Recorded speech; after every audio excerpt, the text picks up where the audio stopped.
This episode of Talking Smit About Film is brought to you by the year 2020 and the imposition of Tier 4. If you're from England, you'll know exactly what that means. It is 9 o'clock. There are 3 hours to go until 2021 for the final time of this year. This is Talking Smit About Film.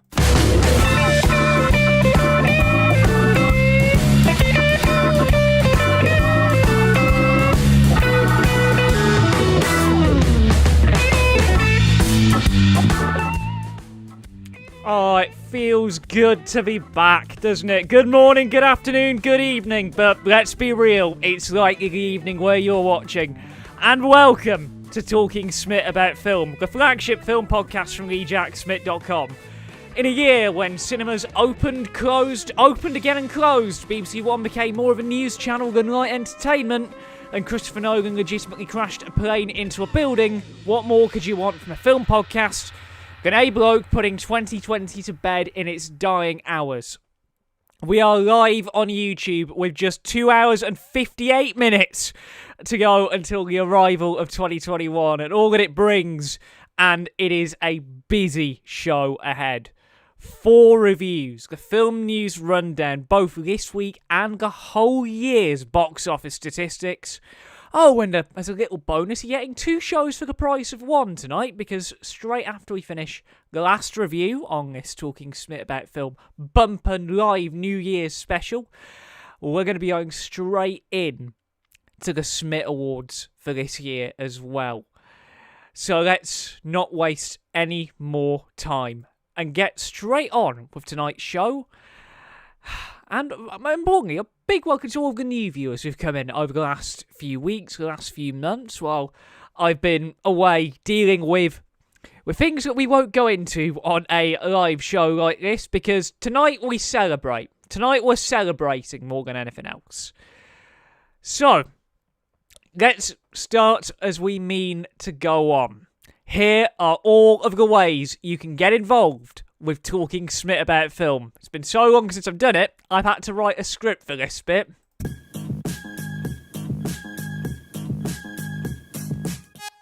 So you can submit your questions on the blog at TheJackSmit.com/submit. You can go old school by emailing us podcast@TheJackSmit.com. You can tweet us using the hashtag TalkingSmit. You can at me directly at TheJackSmit. If you're on Facebook or Instagram, you want to go to @SmitOnFilm on both of those platforms. But the nice thing about the live show, just to the right of me if you're watching on desktop and below me if you're on mobile, the live chat. I can see it here in the studio. We want to know what your highs and lows of 2020 were, both in film and out of it. This is Talking Smit About Film into the new year. And let's get on with some films, shall we? I've not reviewed a film properly for a little while. So let's start with an absolute classic. It's an iconic Christmas film. Yeah, I said it. While you guys all fight in the comments about whether this is a Christmas movie or not, let's talk about a film that has kind of epitomised what it's like to save the day at the festive period. This is the trailer, fingers crossed if Content ID doesn't block it, for Die Hard. It's Christmas Eve in L.A. California. Is Daddy coming home soon? Well, we'll see what Santa and Mommy can do, okay? And New York cop John McClane has come to see his wife. I missed you. Instead, he's going to have to save her. Sit down. Within this skyscraper high above the city, 12 terrorists have declared war. They're about to be taught a lesson in the real use of power. They're as brilliant Because I am interested in the $640 million in your vault. as they are ruthless. But I'm telling you, you're just gonna have to kill me. Okay. We do it the hard way. Now, the last thing McClane wants Think, damn it, think. is to be a hero. Where's Howie? Hey, Tucker! Where? But he doesn't have a choice. What does he think he's doing? Job. They have already killed one hostage. This channel is reserved for emergency calls only. Lady, do I sound like I'm ordering a pizza? He's inside? Who is he? That's what you're inside. Who are you then? You are most troublesome for a security guard. Sorry, wrong guess, hon. Would you like to go for double jeopardy? Do you really think you have a chance against us, Mr. Cowboy? Yippee-ki-yay, mother. You just destroyed a building. I am in charge of this situation. Well, I got some bad news for you. Come up here, then look like you're in charge of Jack. He is alone, he is tired, and he hasn't seen diddly squat from anybody down here. Hey, pal, how you feeling? All things being equal, I'd rather be in Philadelphia. I want blood. And you have it. Only John can drive somebody that crazy. He's an easy guy to like Come out to the coast. We'll get together, have a few laughs. and a hard man to kill. Bruce Willis, Die Hard. Got invited to the Christmas party by mistake. Who knew?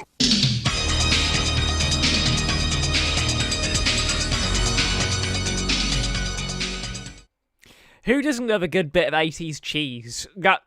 Watching that trailer back, you can tell how happy that made me. And it actually did a very good job of explaining what the film's about. We're going to do it by the book anyway. An NYPD officer tries to save his wife and several others taken hostage by German terrorists during a Christmas party at the Nakatomi Plaza in Los Angeles. It is a film that we all know. It's a film that we all love. And when it came to picking a clip for this movie, well, there could only be one, could there? There can only be one. Here's a clip. I thought I told all of you I want radio silence until further... I'm very sorry, Hans. I didn't get that message. Maybe you should have put it on the bulletin board. But I figured since I waxed Tony and Marco and his friend here, I figured you and Carl and Franco might be a little lonely, so I wanted to give you a call. How does he know so much about this?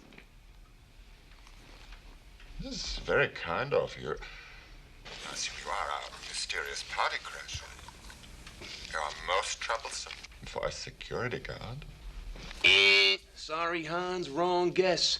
Would you like to go for double jeopardy where the scores can really change?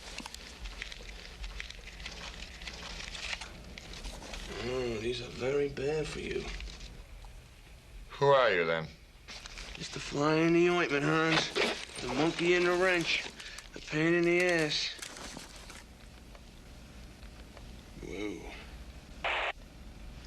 Check on all the others. Don't use the radio. See if he's lying about Marco and find out if anyone else is missing.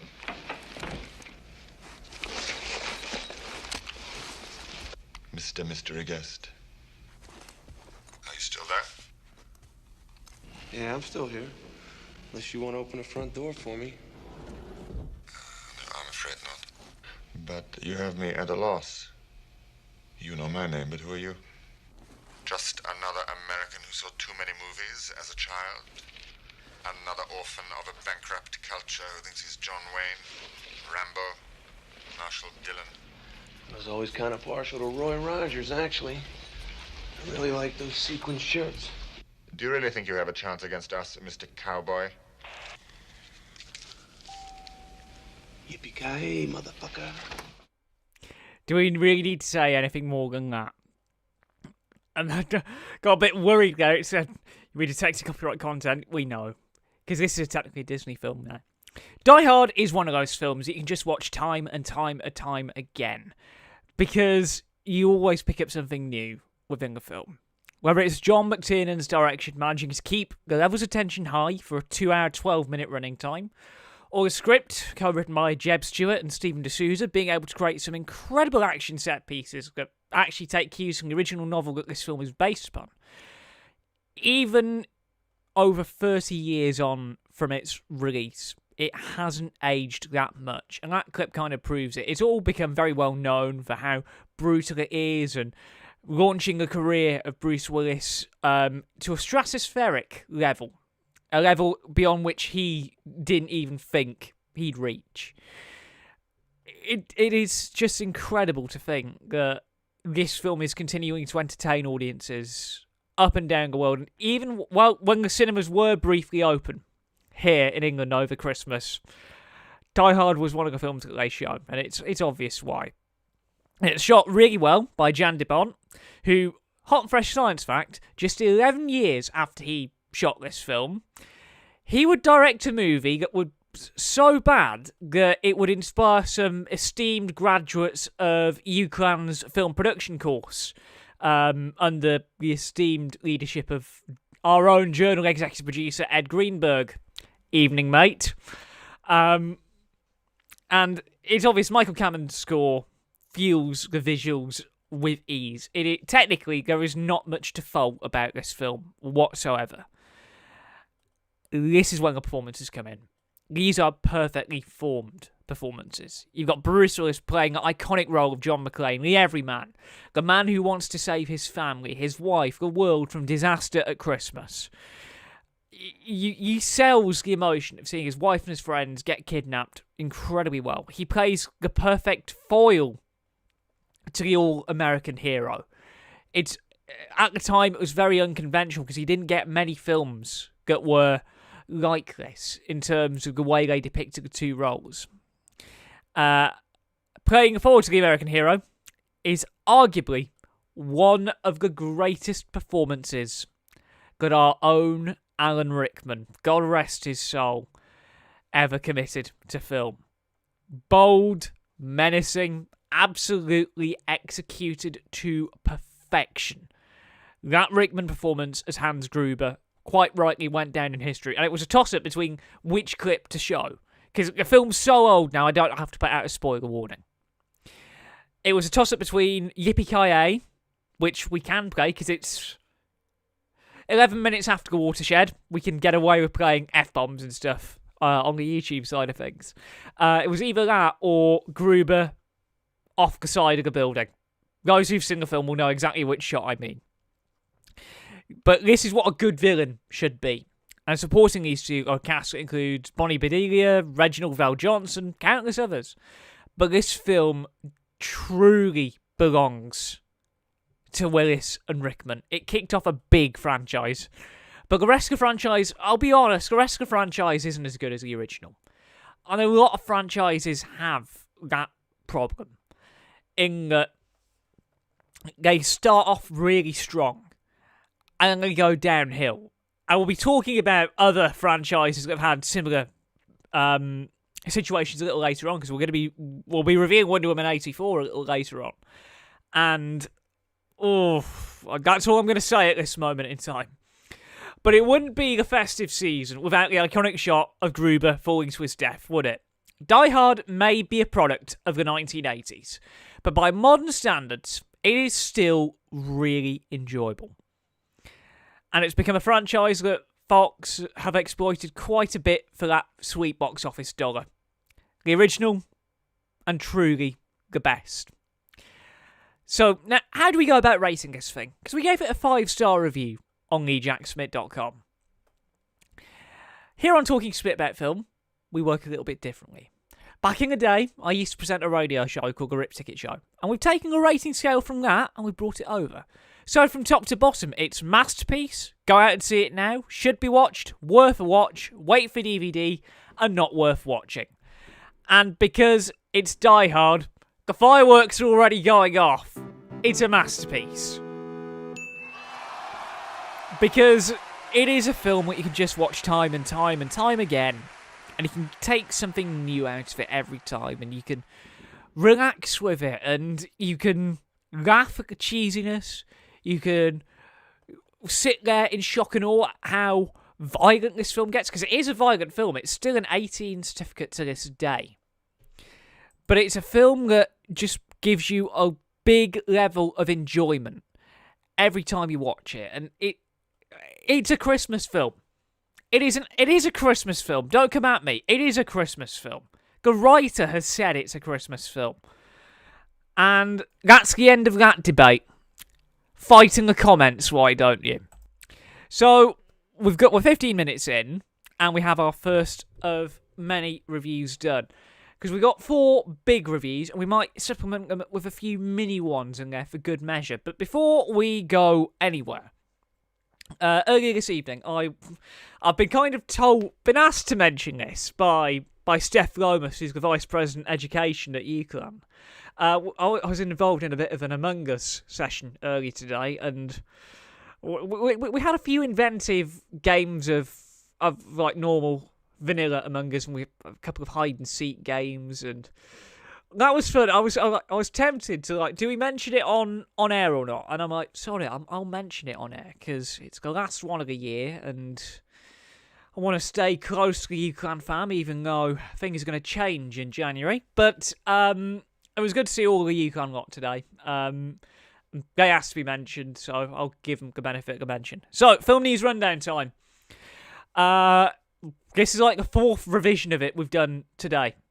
This is the 4th revision we've done of the film news rundown today, and understandably, there's only one story we can lead on, and it's pretty bad news at the minute. Unfortunately, all UK cinemas are now once again closed due to the imposition of Tier 3 and Tier 4 restrictions here in England. At the minute, they can only open under Tier 2 and below. Tier 3 and Tier 4 have meant View Preston has remained shuttered. And it meant, yeah, not much to say, really. In other news, and in more positive news, Nicolas Cage will helm the history of swear words for Netflix. I can't help but laugh at that. Wonder Woman 3 has been confirmed by Warner Brothers. Patty Jenkins and Gal Gadot will return. We will be reviewing Wonder Woman 1984 a little bit later on in this week's podcast. I think they're shooting themselves in the foot a little bit, announcing it now, probably to get people to go over to HBO Max in America and watch it. I don't know how I feel about a third film at this moment in time. We shall see what happens with 84. It's done relatively well. In other news, Richard Donner has said he's down for Lethal Weapon 5. Make of that what you will, ladies and gentlemen.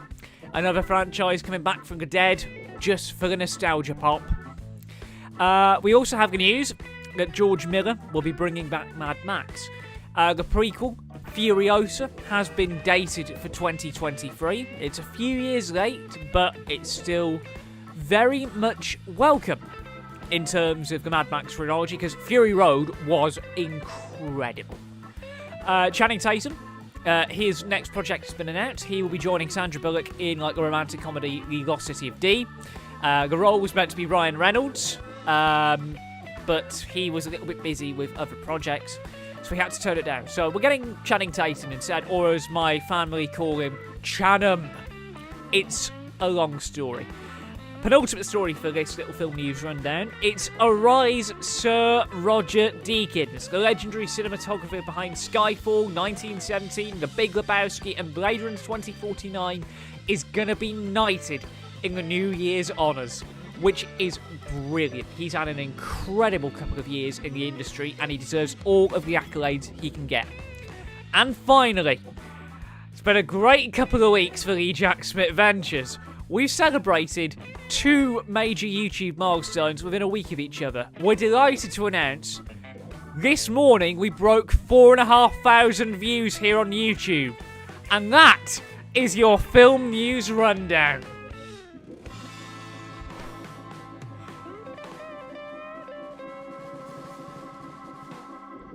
Oh, 4.5k, and we broke 4k last week because of some of the Rip Ticket review podcasts we put out during the second national lockdown here in the UK.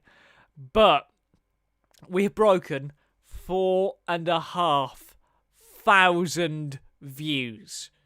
Thank you all so much. It's been a difficult year for film, but the fact that we've doubled our growth year on year for this YouTube channel is brilliant, and I couldn't be happier about that. So let's do another classic review, shall we? We're 20 minutes in, and we are halfway through the reviews. And we're going to slow down the pace a little bit, as we're going to be talking about Film of the Year tonight. Let's go back in time to 2018, and I'm not sure whether we've reviewed this on Talking Smit About Film before. We might have reviewed it back in the day when it was all pre-tape, but we've never reviewed it live, and I've wanted to review this film live. It was the New Year's Day film on Channel 4 last year, and given the fact that they are currently in production on the next 2 instalments of this series, it felt right to start the hype train rolling for the next Mission Impossible film. And I love the Mission Impossible films. So let's rewind it back to July of 2018.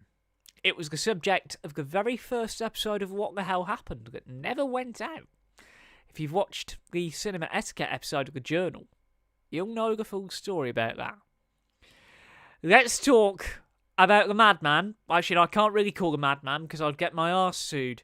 Let's talk about Tom Cruise. We were meant to be adding Top Gun this year, but of course, COVID put pay to that. So let's talk about his last big film. This is the trailer for Mission Impossible Fallout. Your mission. Should you choose to accept it? I wonder, did you ever choose not to? The end you always feared is coming. And the blood will be on your hands.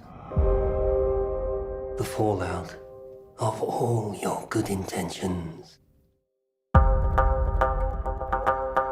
You had a terrible choice to make in Berlin. One life over millions.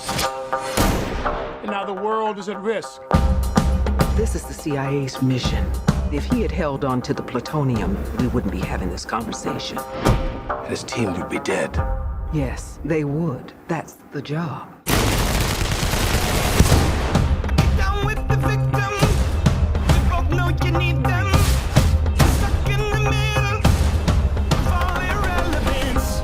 You don't understand what you're involved in. You need to walk away. Please don't make me go through you. How many times has Hunt's government betrayed him, disavowed him, cast him aside? How long before a man like that has had enough? You can't fight the friction, so you can't take the pressure,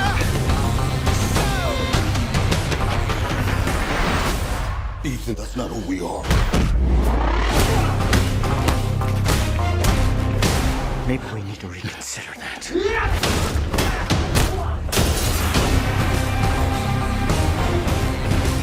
you can't fight the friction.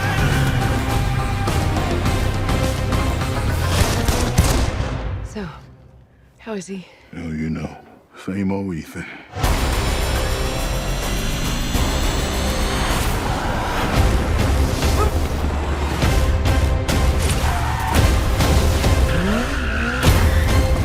What the hell is he doing? I find it best not to look.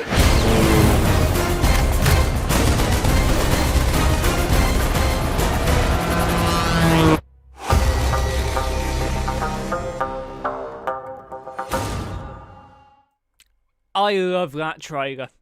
It's like such a good trailer in terms of the way it was cut, the music, and I believe that was the one that got played before Avengers Infinity War. Oh, the memories. To give you a basic flavour of what this film is about, Ethan Hunt and his IMF team, along with some familiar allies, race against time after a mission that goes wrong. And it's a film that ties together all of the missions that have come to this point. It ties together Mission Impossible 1, Mission Impossible 2, Mission Impossible 3, Mission Impossible Ghost Protocol, Rogue Nation, and it brings it all together and sets it up in a very good place for the future. And it's a film that caused a lot of upset to Joss Whedon, because this was the film that resulted in the digital erasure of a certain Henry Cavill's moustache. I say Joss Whedon because it was his cut that resulted in the MOGO, as I like to refer to it. But that's another story for another time. This is a film that is a true big screen experience, that made use of IMAX, that made use of Dolby Atmos, that made use of a lot of bongos. And it's also a film where a lot of things were done for real. I had another tough task picking clips for the YouTube stream. But, like with Die Hard, there was only one choice for the clip. And I know it's been memed to death. But the rooftop chase.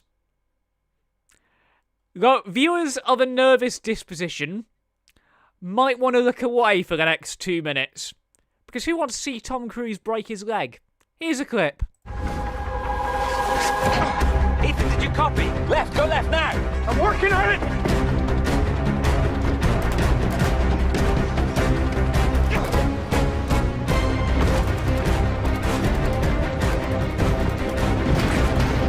Okay, now go across the street right in front of you.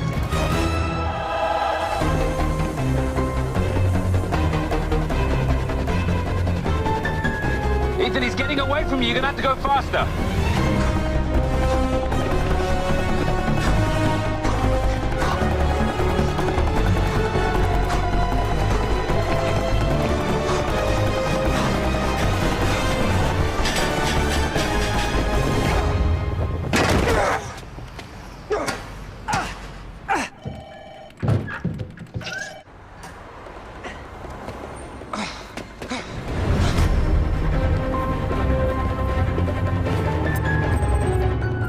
You're gaining on him. Go straight.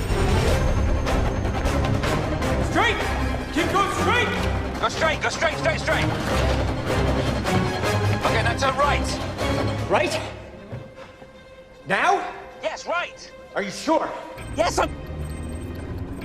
No, it's left. Turn left. Sorry, I had the screen lock on. Yeah, it's a scene that's got a lot of humour and a lot of grossness as well. I think all of you cringed when it hit the building and You're seeing the angles on Graham Norton. Even some of the co-stars can't watch that back. Over the last couple of years, since Mission Impossible 3 came out, this series of films have just got better with every instalment, with the likes of J.J. Abrams, Brad Bird, John Woo, and Brian De Palma helming entries to the franchise.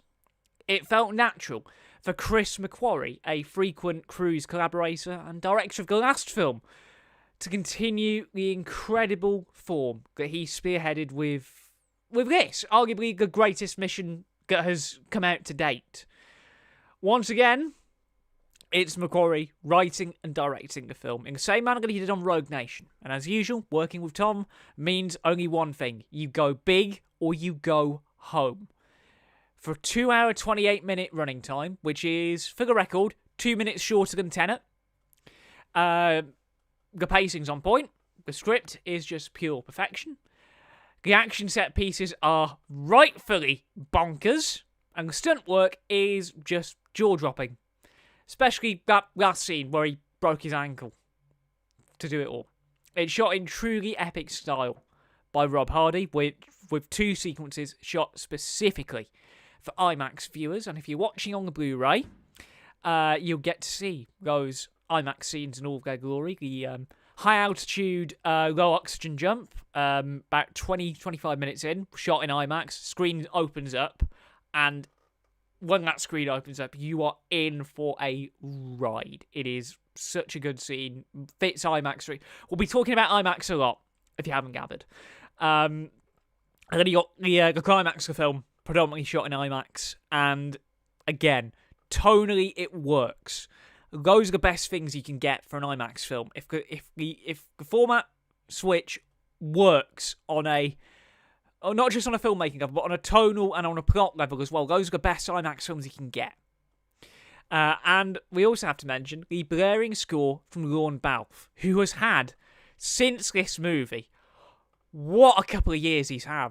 If you've watched his Dark Materials on BBC One over the last couple of weeks, the music is his work. To go from co-composing with Hans Zimmer a decade ago, working on films like Inception, Dark Knight, Interstellar, to now helming big, high-budget blockbusters on his own and absolutely bossing it and creating versions of the Mission Impossible theme that even Lalo Schifrin, the maestro himself, is happy with. You're in for a good ride. And like I mentioned at the top of the review, there's a lot of bongos. There's a lot of bongos. I've watched this film quite a few times. I've listened to the commentaries as well. The isolated score on its own, in sync with picture. Ooh, something else, that. But this film hits all the technical qualities easily. Then we have the performances. And seriously, the entire cast are fantastic. Tom Cruise makes easy work of his scenes as usual, and it's obvious how hands-on he gets for these films. And that's something you could say about the mission that's currently in production. It's been reported in the press. We didn't really put it in the film news rundown about him shouting at crew members because they were breaching COVID-safe protocol. If I was a film director on set, I'd be yelling at people for not playing by the rules seriously either. But he does get really hands-on with a lot of involvement in script, how he wants the film to be portrayed. That's what makes Mission so enjoyable as a movie, is you've got no idea what you're letting yourself in for. They have become his main property, these films, and he's doing the same with Top Gun next year, which card subject to Corona is coming around the time of my birthday, which is going to be really, really good.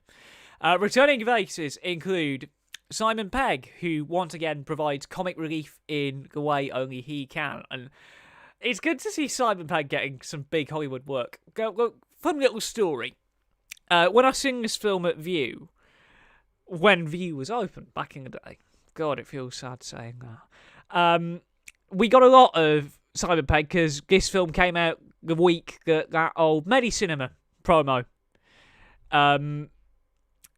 was launched across the circuit. So we got to see him promote a charity before the film and then open a big movie with the... I can spoil it because it's a 2-year-old film, with the unmasking in the pre-title. which I thought was a fun little moment. Unmasking himself, we all think, oh yeah, it's actual Wolfbloods. Like, no, it's Benji. It's good old Benji. But it was Simon Pegg's really good in this film. I enjoyed his work. You've also got Ving Rhames, Rebecca Ferguson, and Sean Harris returning from the last mission. Obviously, Sean playing the villain of sorts, the link between the films. Rebecca Ferguson is like the mild love interest of sorts. I would say a love interest because some of the older characters from previous missions are back. But the real revelation is the casting of Henry Cavill as Solomon, the film's villain. Yes, the moustache caused problems for Justice League, but it was worth it because he's a natural bad guy, and people still seen him as Superman back then. People still seen him as Superman when this film came out, but he is just so good as a bad guy. Makes a change from seeing him as characters like Hunter in that crappy Little Red Riding Hood film that came out in 2005. That's one for you, Gemma Nessel. In joke. And working with people like Angela Bassett, the film just feels like the best thing it can be. A film so good that you don't want to look at your phone for the whole duration. And oh my god, goes a fun story about that. But that's in the Cinema Escapade episode of The Journal, so you'll have to go over to The Journal and watch that. When we do On Demand, future me, somewhere up here, can you put the little eye for the Cinema Escapade episode? Thank you. YouTube time travel, it's brilliant, isn't it? Mission Impossible Fallout. It's just perfect. There isn't much wrong with this film. And while the endgame does feel predictable, Macquarie and his team are still able to make it a true edge-of-seat experience. Now, cinema goers around the world, and film fans, your mission, should you choose to accept it, is to see this film big and loud, because this is a masterclass in how to make the summer blockbuster work. Masterpiece. 2 in a row. Said we'd go for the heavy hitters tonight. But Mission Impossible Fallout is really that good. And it's one that you can just, again, you can watch time and time again just to see how insane this film gets. And I want them to play this film again when cinemas reopen. I really want them to play this film again when cinemas reopen. And with 2 hours, 25 minutes to go until 2021, it's time to start looking back at the year. And for the full look back in terms of everything that happened in 2020, I'm going to direct you towards our 2020 wipe, which was the last video that went out on the YouTube channel before this podcast. And a little bit of an insight.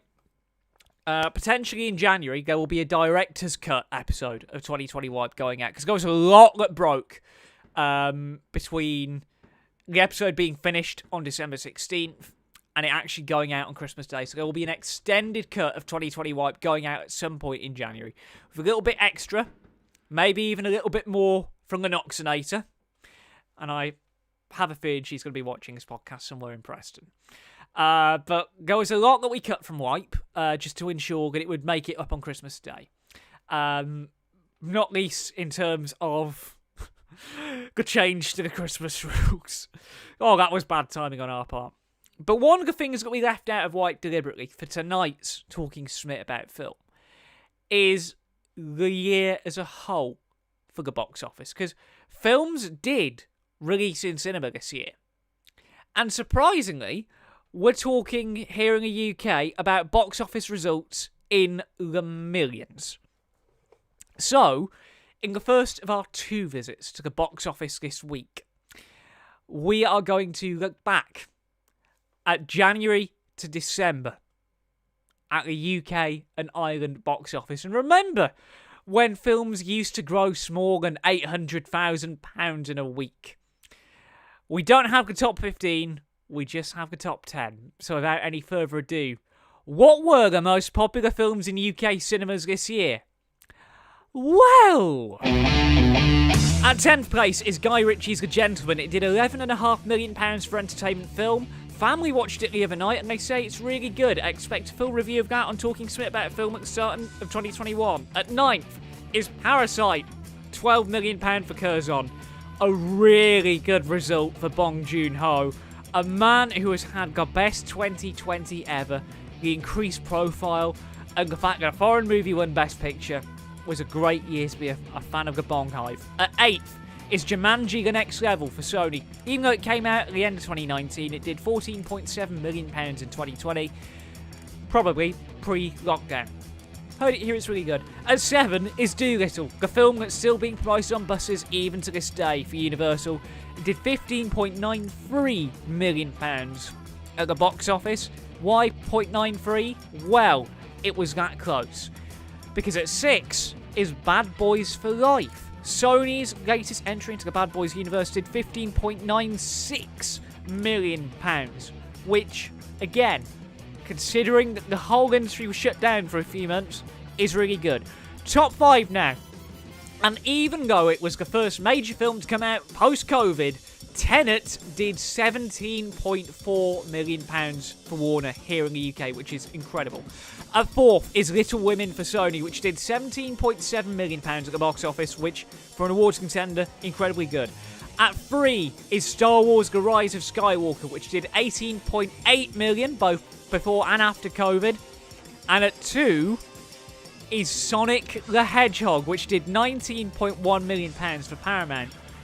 But the undisputed king of the box office this year, there was no competing with it. £43.9 million for 1917. The latest movie from Sam Mendes really had that universal appeal across the whole slate.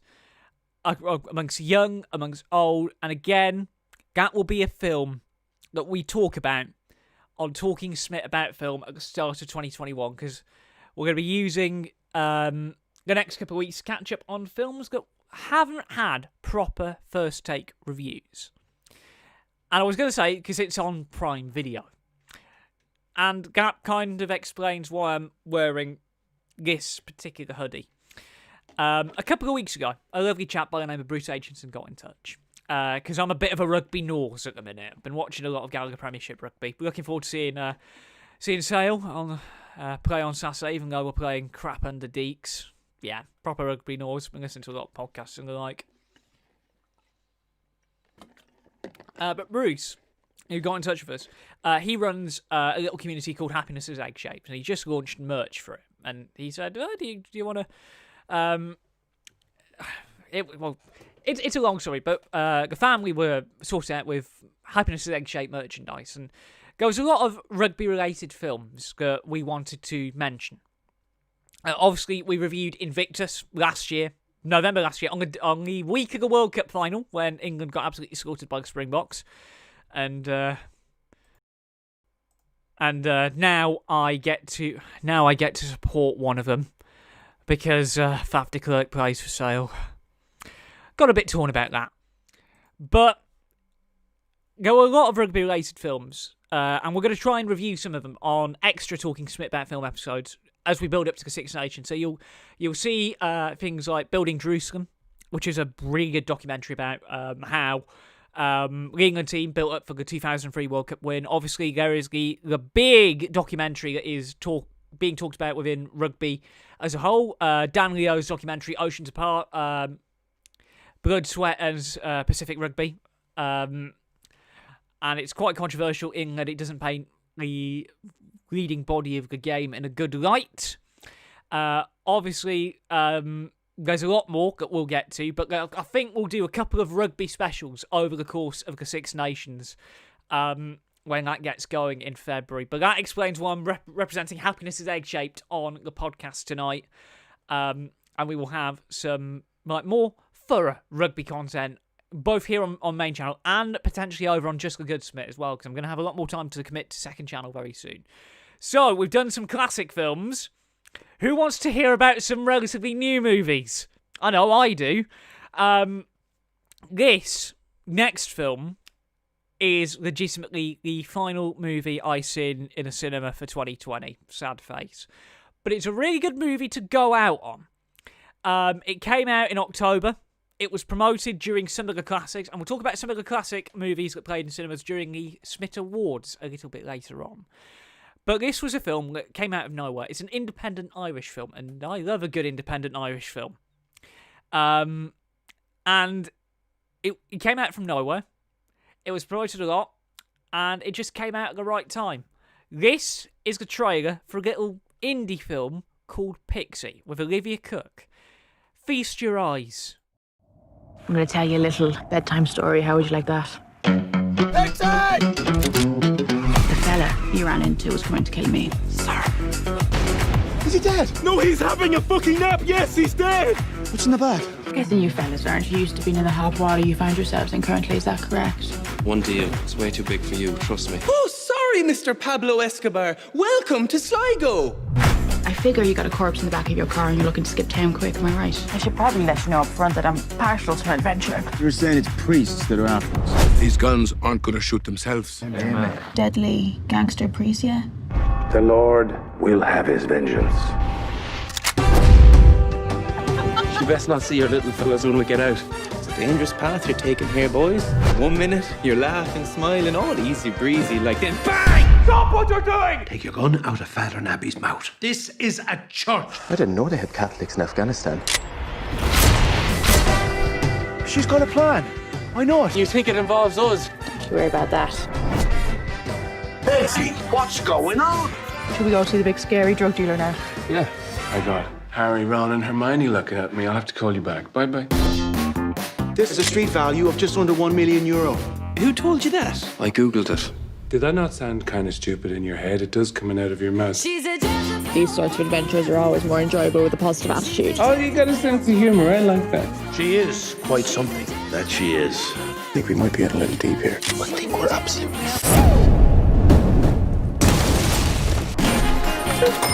Pixie!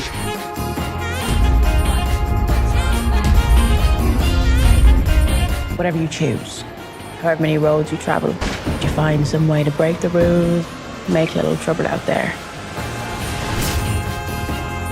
There's no two people I'd rather be with travelling down the coast with a boatload of MDMA and a rotten corpse than the two of yous. Oh, beautifully put, Frank. I give up. I know there's been a lot of controversy lately about Irish films using people who aren't of Irish descent and the accents, but I was able to look beyond that when I reviewed this film back in October. To avenge her mother's death, Pixie, Olivia Cook, masterminds a heist, but must flee across Ireland from gangsters to take on the patriarchy and choose her own destiny. It's a film that is ridiculous, but rather smart in its execution as well. It's because it leaves no stone unturned. It's a film that not only has humour, but it really does address Irish history in ways that haven't really been done on the big screen for a very long time, as evidenced in this clip, where Alec Baldwin, yes, let me say that again with the zoom, actual Alec Baldwin plays an Irish priest who has a Smit load of guns. Here's a clip.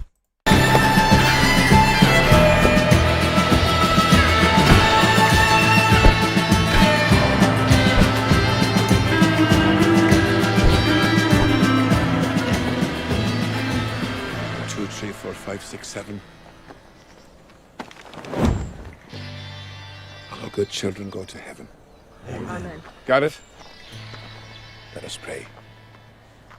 Dear Lord, please watch over our souls as we avenge the loss of our fallen brothers. And especially today... Thank you, got it. Amen. Amen. Brevity is the elixir of life, young man. Right, Sister Garrity, Father Armstrong, you come with me. The rest of you form a perimeter round the church. No one gets out before we do. We know not what the day brings forth. So may the Lord have mercy on our souls. Got it? You'll keep watch. No, but Uncle, you said this morning. Thank you, Gareth.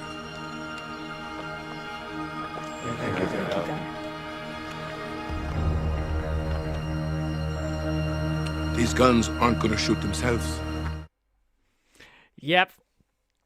There weren't many good clips of the film featuring Olivia and the two main characters, but we will talk a little bit more about them in a minute. One of the brilliant things about the blockbusters getting delayed is the ability for independent films like this to get much wider releases than they probably would have done. St. Maud is the horror film that sort of follows that same principle. Independent film took advantage of the fact that all the major blockbusters, including Bond and Wonder Woman, got delayed, so they got wider cinema releases. Pixie is an example of such a wide release. It would have been a very low-brow, probably a couple of cinemas kind of release a year ago. But having seen Pixie, it has a lot of charm to it, and for fans of the in-betweeners style of humour, a lot of that kind of style of humour too.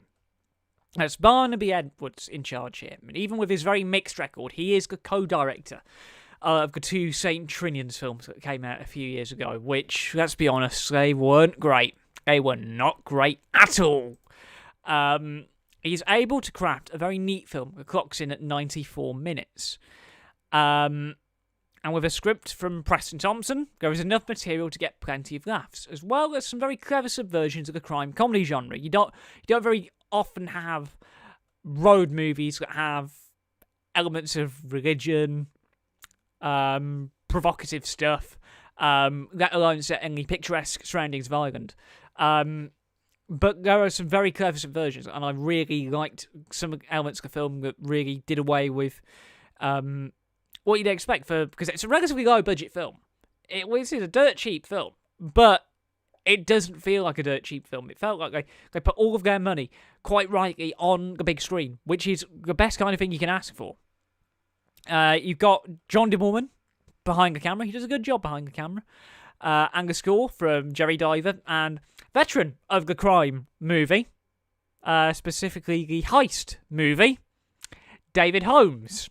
The man who soundtracked Ocean's 11, not the Sinatra one, the Soderbergh one. And, God, I've heard a lot of that Ocean score of late. It's a Ron Seal job. It does what it says on the tin. Last time I'm going to be using that phrase in 2020. We'll be using it a lot more in 2021. Showbiz. But with the cast, this is where this film comes alive. Olivia Cooke is on form as ever. Oldham's own Olivia Cooke. So technically she's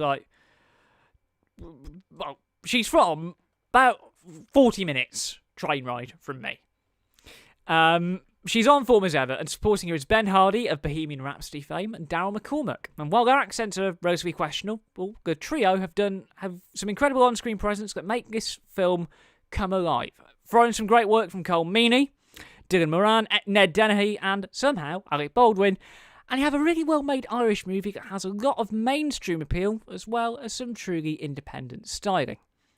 Now, Pixie is a brilliant little film for those who are desperate for a relatively light and new release. It's not everyone's cup of tea, but it passed the 6-laugh test with Flying Colours, and at 94 minutes long, who can argue with that? It is a high-end worth a watch. It is a high-end worth a watch. And for those of you who are a little bit worried about that all cinemas close, the film is out on DVD and Blu-ray on March 1st, so bear that in mind. So it is now time for our final visit to the UK and Ireland box office for this week. And it's grim reading because this is the very last week that cinemas were open for a while. So, how were cinemas faring this week? Well, Music Man, with 2 hours, 8 minutes until the new year.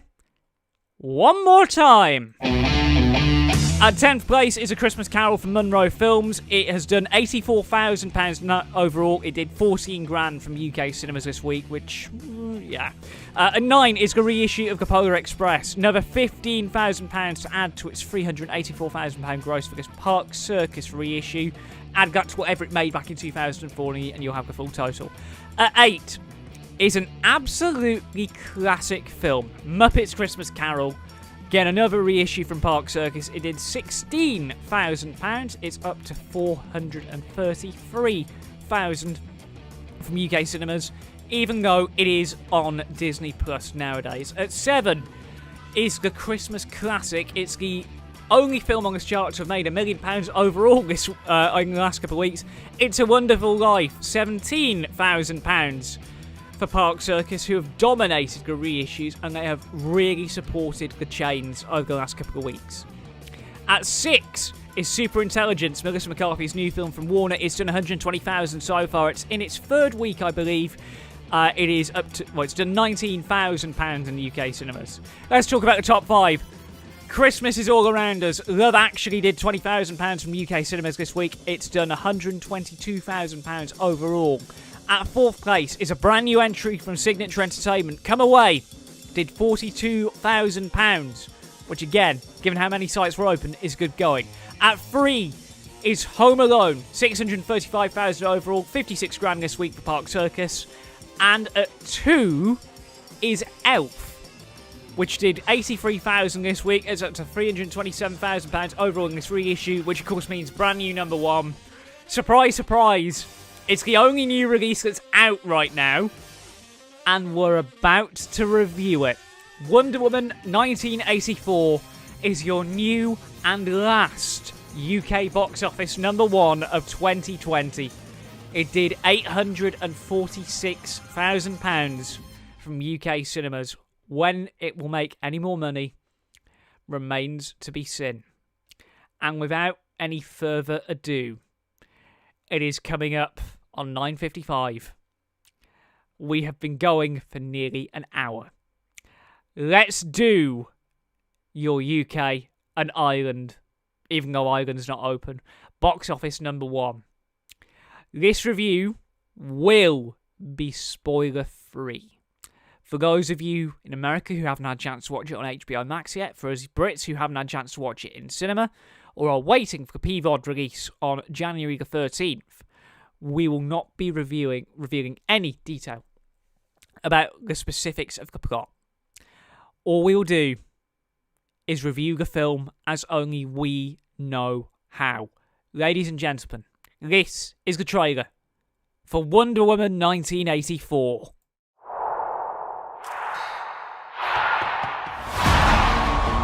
This world is not yet ready for all that you will do. Your time will come, Diana.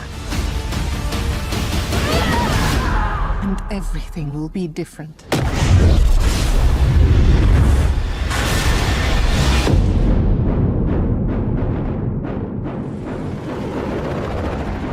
Citizens of the world, I'm here to change your life. anything you want. Anything you dream of, you can have it. You look like you saw a ghost.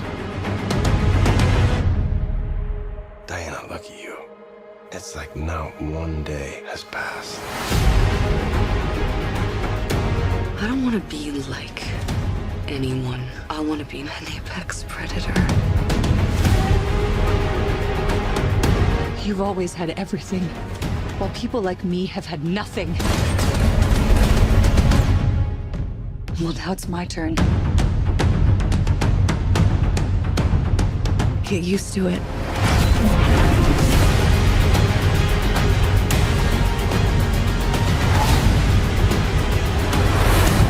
I've never been one for rules. The answer is always more.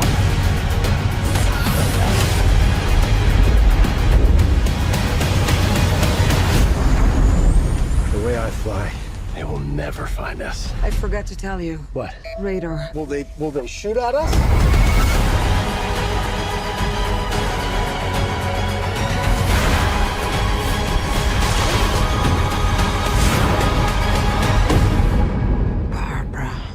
did you do?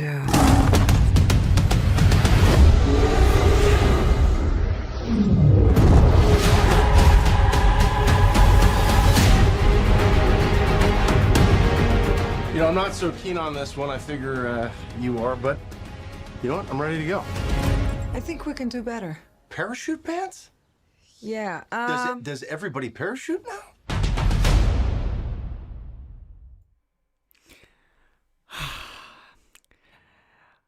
A lot of people have been waiting for this movie. A lot of people have been waiting for this movie. To give you a basic idea, well, actually, to give you what the press book says, because again, we're not going to spoil too much of the film for those of you who haven't seen it. Rewind to the 1980s as Wonder Woman's next big screen adventure finds her facing two all-new foes. Max Lord, played by Pedro Pascal, and the Cheetah, which is Kristen Wiig. There aren't really many clips we can pick from in terms of early stuff, because basically the opening scene of the film's on the HBO Max YouTube channel. So if you want to watch the opening scene, go ahead. But we can't play the opening scene because that would be too risky in terms of content ID, because the gods got a YouTube. Awesome they are. But there are a few clips that have been officially released to press, and we're gonna play one of the clips that have been officially released to press. So if you don't want to see too much of quite a late on moment in the film, I'd say turn the podcast down for the next minute or so until you hear me again, because this is one of the more pivotal action sequences in the film, where Diana faces off against Max and his goons as only she knows how. Here's a clip.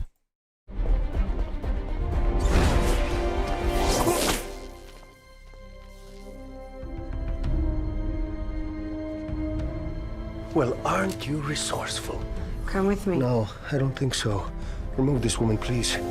Permanently.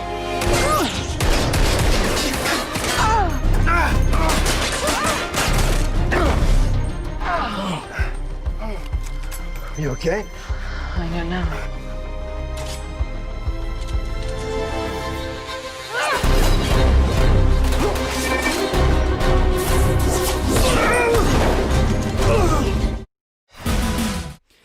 Oh, I nearly forgot the moment to cut the clip then. But they have edited that clip down for press, not to give too much away. There is a lot more to that scene than you think.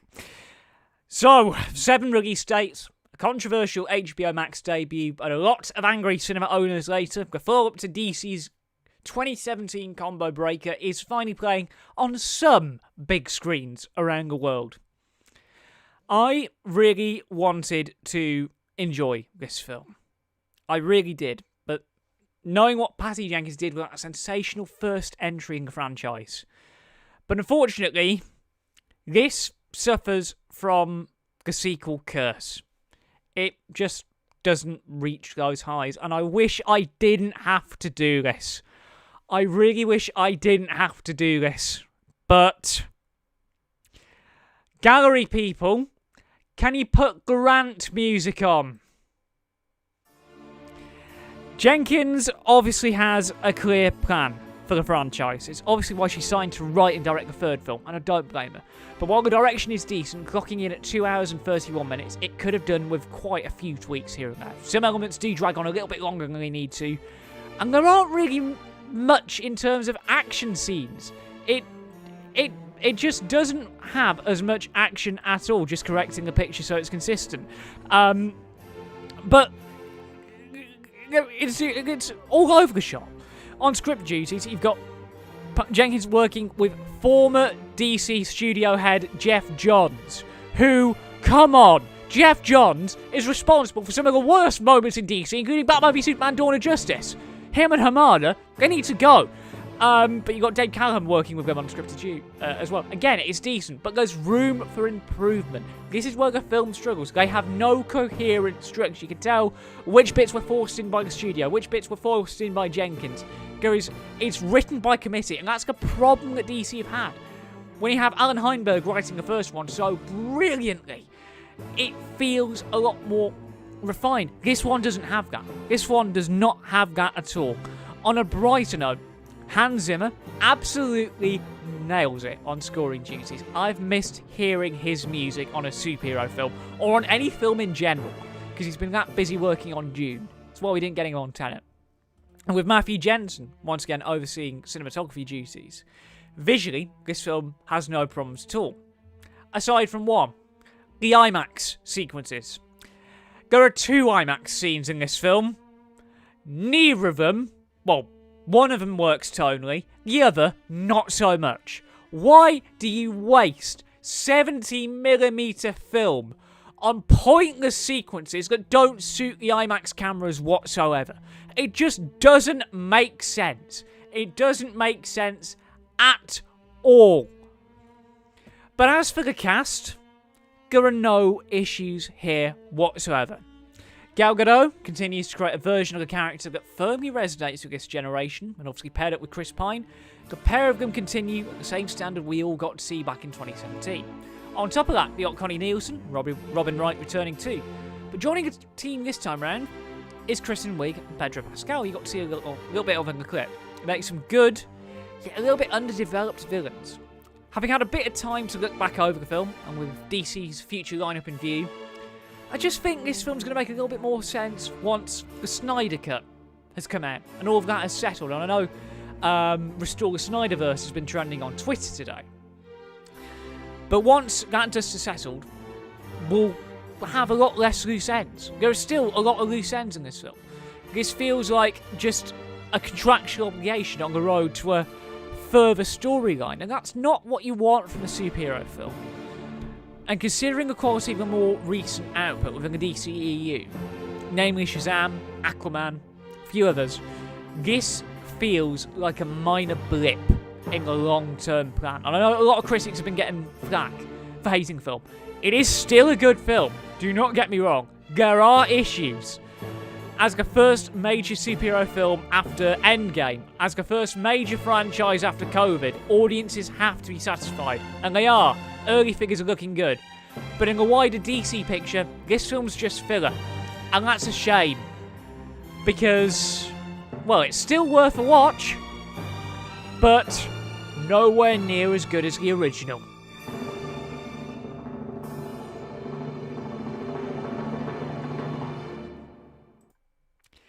And with that, we are now officially under 2 hours until New Year. I forgot to put the timer on our rant button. But this is a film that has issues. It's a film that struggles, but in terms of the pure escapism, it still works. And I know diehard DC fans are going to have a good time with this movie. I know they will. The third one's confirmed to be on the way. But whether I want to see a third one or not, I want it to be good for years, and I know Patty's off to go and work on Cleopatra. And her upcoming Star Wars projects, well, they all turn out really good. But Wonder Woman 1984 has been... I think we all put our expectations too high on that film. If it had come out this time last year like it would have done, we wouldn't have been having this discussion now. But here we are. Such is life. So, with an hour and 55 minutes until the new year, I said this episode of Talking Smit About Film would be broken up into 2 halves. And we're going to do that in a little minute. So we'll be taking a 20-minute or so break. We'll be back at about 10:30 to do the Smit Awards for this year.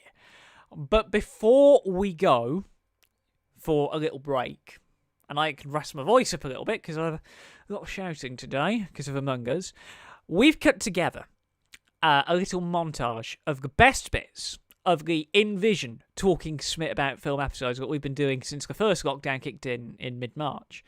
I had a real blast looking back over these over the last couple of days, cutting this all together. But we'll be back at 10:30 with the Smit Awards, and keep your eyes peeled because we're about to launch a brand new look. We will see you in about 20 minutes or so for more Talking Smit About Film goodness. This episode of Talking Smit About Film is brought to you by the number 69. Nice.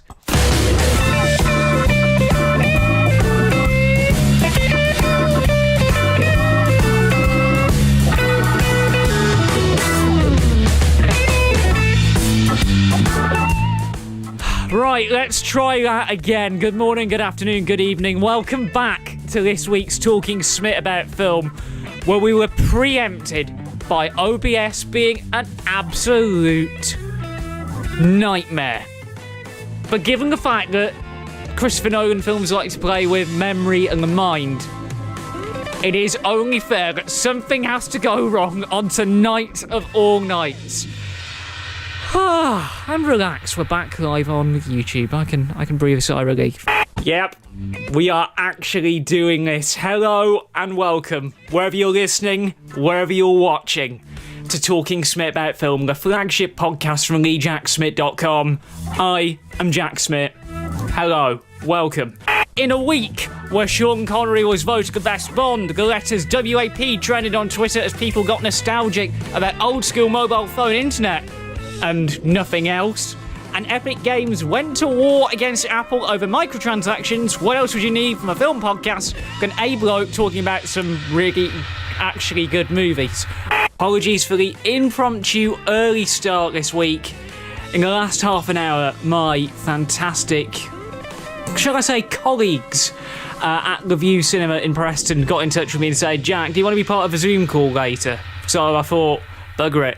Let's do the podcast now and get it over and done with for the week. You see this here? This is our running order for this week. Wow, what a week, what a day it's been for the industry. Good morning, good afternoon, good evening, depending on where you are, and welcome to Talking Smit About Film, the flagship podcast from the Jack Smit Ventures. I'm Jack Smit, honour and a privilege to be with you once again.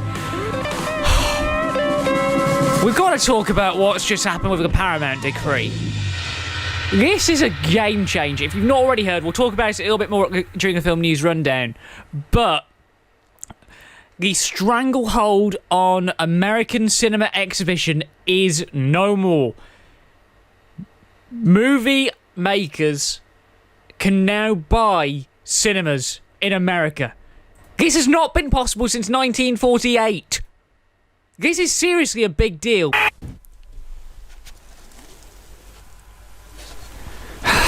Right.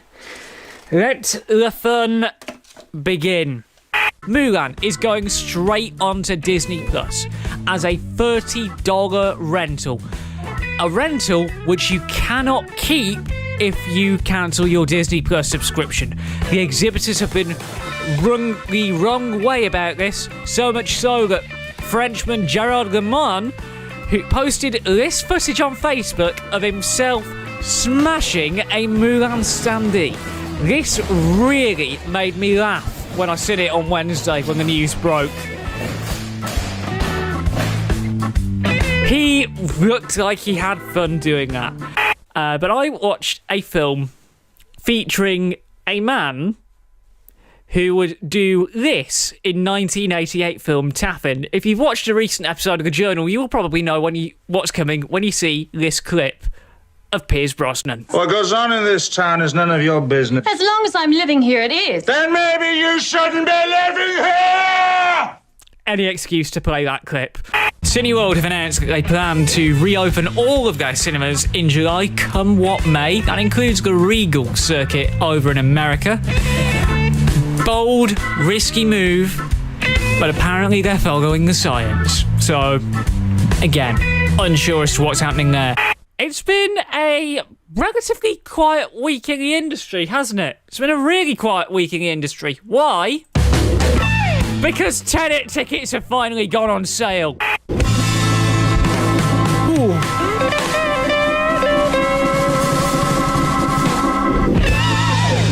I'll tell you something, guys. This has been the podcast from hell. It is now... it's coming up on nearly 30 degrees in here at the minute.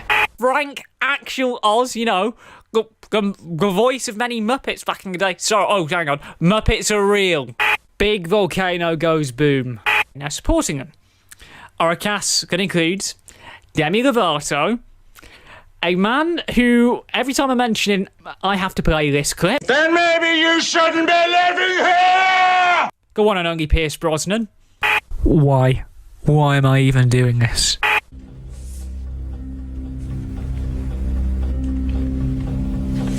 Jesus Christ, that Cummings fellow gets everywhere, doesn't he? 260 miles to Durham now between Sharon Stone's legs.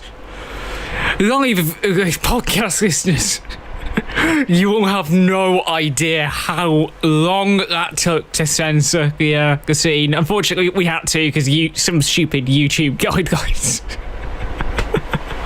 Oh my god, that tickled us at Smit HQ.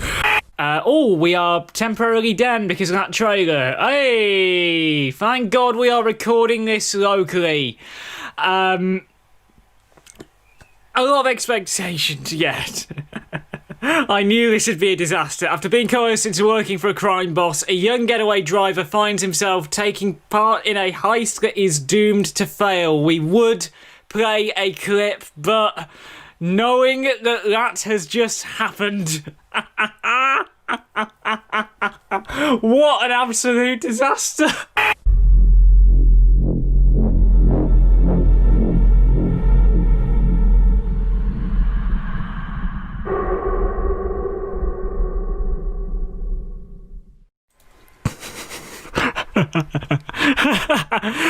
That scream! That scream is legendary!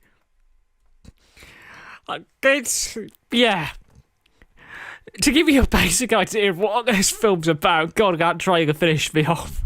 An ancient princess is awakened from her crypt beneath the desert, bringing with her malevolence grown over millennia, and terrors that defy human comprehension.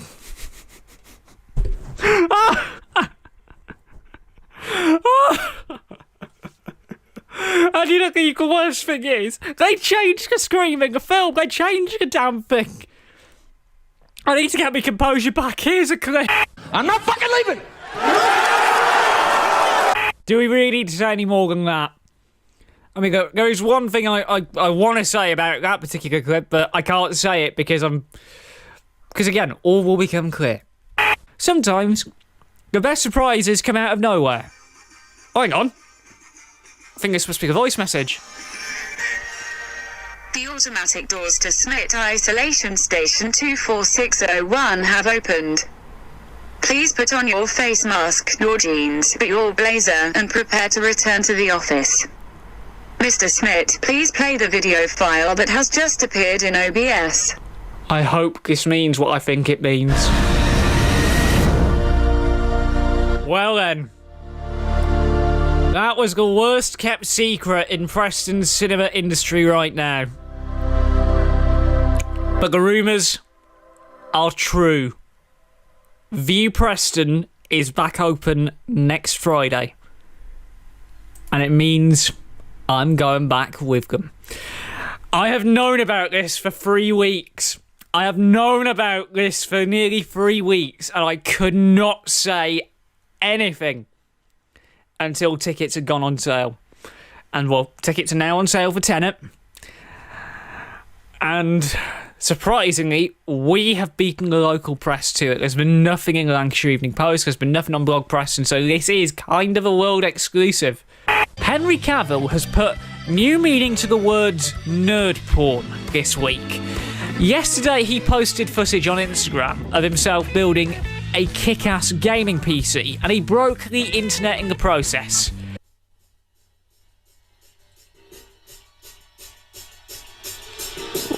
How is he doing this? Yes, yes.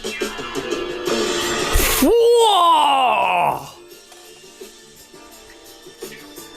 How can he make putting it in a processor look so seductive? It's insane. It is literally insane. As you can tell, it's been quite a quiet news week. And with that was your film news rundown. I thank you.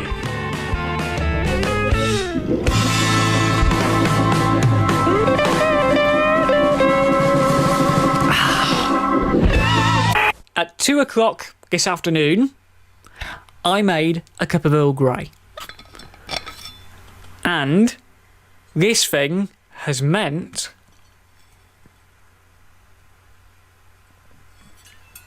that it has been warm enough to drink all day long. It may break the guest admissions policy, but if we can avoid self-service, like in style, we've got to do it. So, view lot, where's the zoom? Actually, I need to put the lid down. Where's the zoom? View lot, get used to seeing me carrying this round a lot more, because it's a real game changer. Save you having to pay £2.20 now. If I was £2.20 before the lockdown, I'm not sure how much it's going to cost when we're back open. The one piece of shambolic planning that the View lot had was the fact that they did not have the best drink in the world in stock. You are hearing me right, ladies and gentlemen. View Preston were out of Earl Grey. That has never happened. So, I took some steps. It was, after last week, I took some steps. It was bloody expensive, and it was out of date by the time we got here. But I bought the same blend of tea that they use. Yes. I came prepared.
It has been a year of torture. It has been a year of hell. But we are very near the end. Good morning, good afternoon, good evening, wherever you are, and welcome to part 2 of tonight's Talking Smit About Film, or as we like to call it, the reveal of our brand new look and feel for the Jack Smit Ventures content. You'll be seeing that ident a lot over the next year, believe me. Over the next 90 minutes, we are going to look back on a big year of movies. The good, the bad, and the downright ugly. Oh yeah, and the midst of a global pandemic in the middle of it too. We have lots of novelty awards. And bearing in mind, this is all silly, just for the pure banter, and just to say, look, we can make fun of what has been a truly horrific year for film, for society, for everyone. But we've just 1 hour and 28 minutes until we can look 2020 in the eyes and tell it to go F itself. Yes, we're post-watershed. We can go edgy now. We've just 1 hour and 28 minutes until the end of the year. It's really time to start looking back. And usually, I don't drink on the job, but 3-litre bottle of Pepsi, it's been in the fridge all day. We're going to have some fun over the next hour and a bit. The idea is, we're going to try and stay on air until midnight. Lord knows how that is going to happen, but we're going to try our absolute best. We've got a myriad of awards, including Outstanding British Film, Cinematography, WTF Moment of the Year, and of course, this evening we will reveal the winner of TheJackSmit.com Film of the Year 2020. What will join the likes of Dunkirk, What will join the likes of Granada Road? What will join the likes of Mission Impossible Fallout, which we reviewed earlier tonight? What will join Once Upon a Time in Hollywood, last year's winner, in the annals of history as the film that defined COVID-19? We will tell you a little bit more as we get further into tonight's show. Obviously, we're following us off hot off the heels from tonight's main Talking Smit About Film. So for the actual podcast listeners, this will all be one seamless thing. So we're going to begin our look back at the industry as a whole over the last 12 months with our Outstanding British Film Award. That's how the BAFTAs open, so that's how we open at the Smit Awards. Now, full disclosure, at the Smit Awards, I've not had to run through this criteria for a few years because we didn't do them last year. The only criteria for selection on the Smit Awards is that you can't have been nominated for any of the major three. So that's the Golden Globes, the BAFTAs, or the Oscars in the last calendar year. So anything that was nominated in February is null and void. Although knowing the actual Oscars are in April this time round, that's going to be quite a difficult thing. And obviously COVID has battered the industry in many ways. So there was only one nominee for this award for Outstanding British Film, which is honouring a film that's been produced within the UK and Ireland. It's come out in the last 12 months. We reviewed it earlier tonight. By default, Pixie has won for Outstanding British Film. It was an enjoyable comedy. While it had its issues, and while it had not as big of a cinema release as it would have done, actually, I got that wrong. While it had a bigger cinema release than it would have done because of COVID, it had a lot of charm, it had a lot of positivity, and not only that, it was bloody funny. And when you guys get to see it on March 1st on DVD and Blu-ray, you're going to be in for a treat, and it comes with a recommendation. It got the high end worth a watch, and it was a film that just delivered. The fact that even my mum enjoyed it, and she's got high standards, kind of tells you a lot about the kind of movie that Pixie is. So yeah, Pixie is the winner for our Outstanding British Film Award. Let's look back month by month in the industry in terms of what came out. January was all about 1917, the latest film from Sam Mendes. Understandably swept the board at the Oscars. We talked a lot about it in 2020 Wipe. It was a great film in terms of getting people into cinema, and having that go on to that and Jojo Rabbit, which came out in January as well. It was a good award season in terms of the solid output that was coming in to UK, Ireland, and global cinemas. We've just come off hot heels of one of the biggest years on record because of Avengers. We've just come off Star Wars, which, let's be real, it didn't do that well with critics, did it? But it is a film that really got the attention of audiences young and old, and to that we're forever grateful. And I'm excited to see what everyone involved in that film is doing next. Obviously, Chrissy Wilson-Kearns has just worked with Edgar Wright on his new film Last Night in Soho, which will card subject to Corona. We will be getting in April, because there's a, fingers crossed. There's a lot due in April, Quiet Place 2, but we'll get to that in a minute. February was all about Parasite. February was all about Parasite, and quite rightly. We reviewed it back then on the old school Talking Smit About Film from before we started live streaming them. And in terms of what it did, breaking the barrier for a foreign film, bit like what Alfonso Cuarón did with Roma a couple of years ago. I need to get used to saying 3 years ago now. It's still 2 years ago, but 3 years ago with Roma, Alfonso Cuarón broke the mold with having subtitles on a film, and he made it cool for cinemas to program that kind of thing. Parasite took that up to a whole new level. Parasite took that to a new level and then some. I loved that film. The satire, the social commentary. It was a film that Hollywood wouldn't dare make. And they probably wouldn't make now, even with the budget restrictions imposed because cinemas have been shut all year. But Parasite was a film that, quite rightly, won the major awards in my eyes. And it was a film that set the scene for what was to come, because February also gave us movies like Sonic the Hedgehog, like Onward, like Birds of Prey, The Fantabulous Emancipation, or The Fantabulous Emancipation of One Harley Quinn. Some did better than others. Sonic did incredibly well, considering it was a video game movie, and we'll be talking a little bit about Sonic when it comes to animated film in a little minute. But, of course, those were the only 2 months that cinemas could trade normally. Because then the lockdown happened. And that screwed everyone over. We're doing these 2 months at a time. Because they actually seg into all of the awards. Because speaking of Best Animation,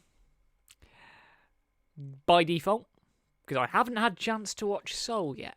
Soul is technically on the nominated list, but I haven't had a chance to watch it. But for the TheJackSmit Best Animation Award for 2020, the nominees are Sonic the Hedgehog and Onward.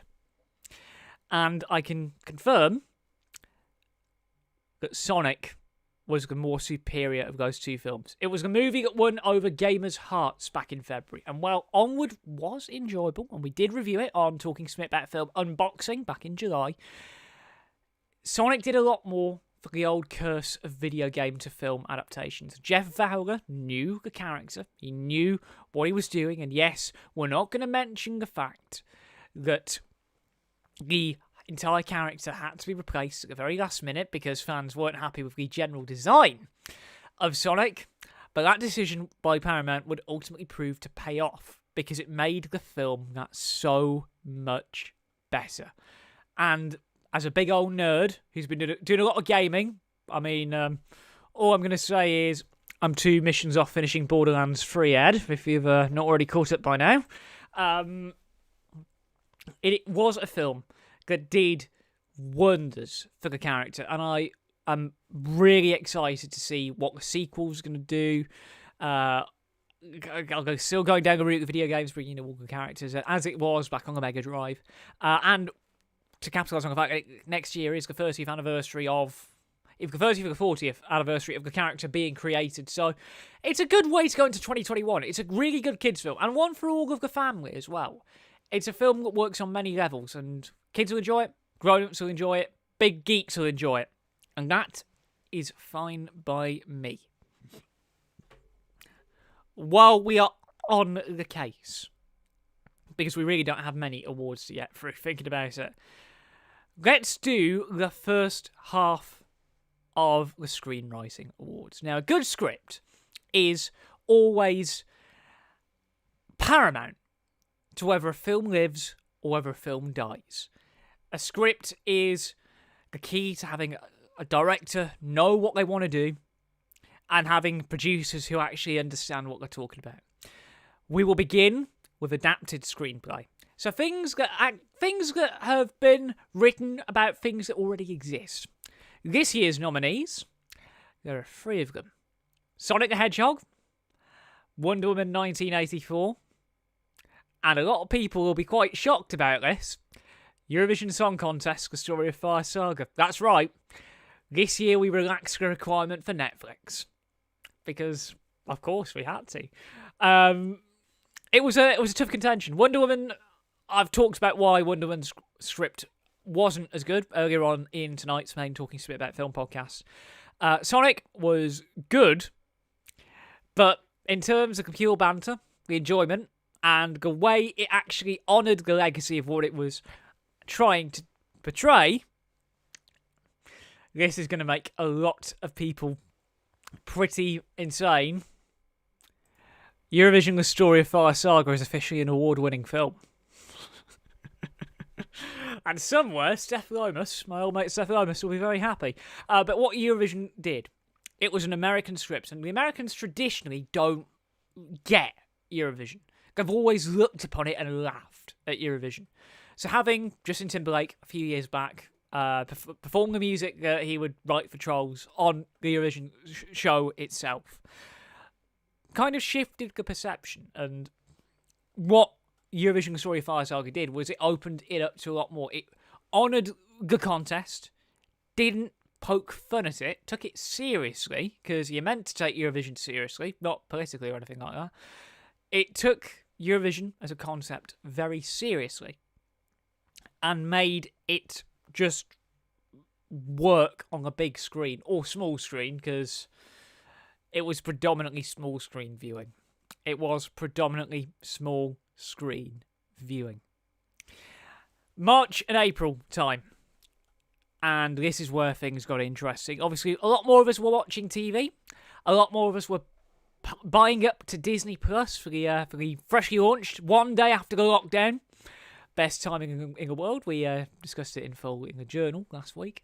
But this is where the streamers start to come to the fold. And there were that many big releases. Obviously, Eurovision is one of them. Onward went to Disney Plus not long after it was released. It was also when the palaver surrounding Trolls World Tour kicked off. God, it feels like 2 years ago, doesn't it? It feels like 2 years ago since everyone was saying, oh yeah, Trolls World Tour is going to be going on premium video on demand, and AMC aren't going to show it, and Odeon aren't going to show it. And look where we are now, 17-day windows become the norm. It is a film, again, I still haven't had a chance to watch it yet. It didn't review as well, didn't make as much money as it could have done. But in terms of what it did, in terms of accelerating potential, it can't not be argued that what Trolls World Tour did for the industry kind of accelerated things that people thought, oh yeah, it's been going on for a few years now. It's been making, I guess, industry fall behind in terms of the accessibility to other customers. I mean, I'm a firm believer that films should be experienced best on the big screen and nowhere else. Even though I've got wall of Blu-rays behind me. But what Trolls World Tour did in terms of accelerating PVOD, that could be defined as the industry moment of the year when people realise, oh yeah, there is money to be made. April also gave us, I might as well do it now, April gave us our Turkey of the year. There weren't really many really bad films this year. There weren't really many really bad films this year.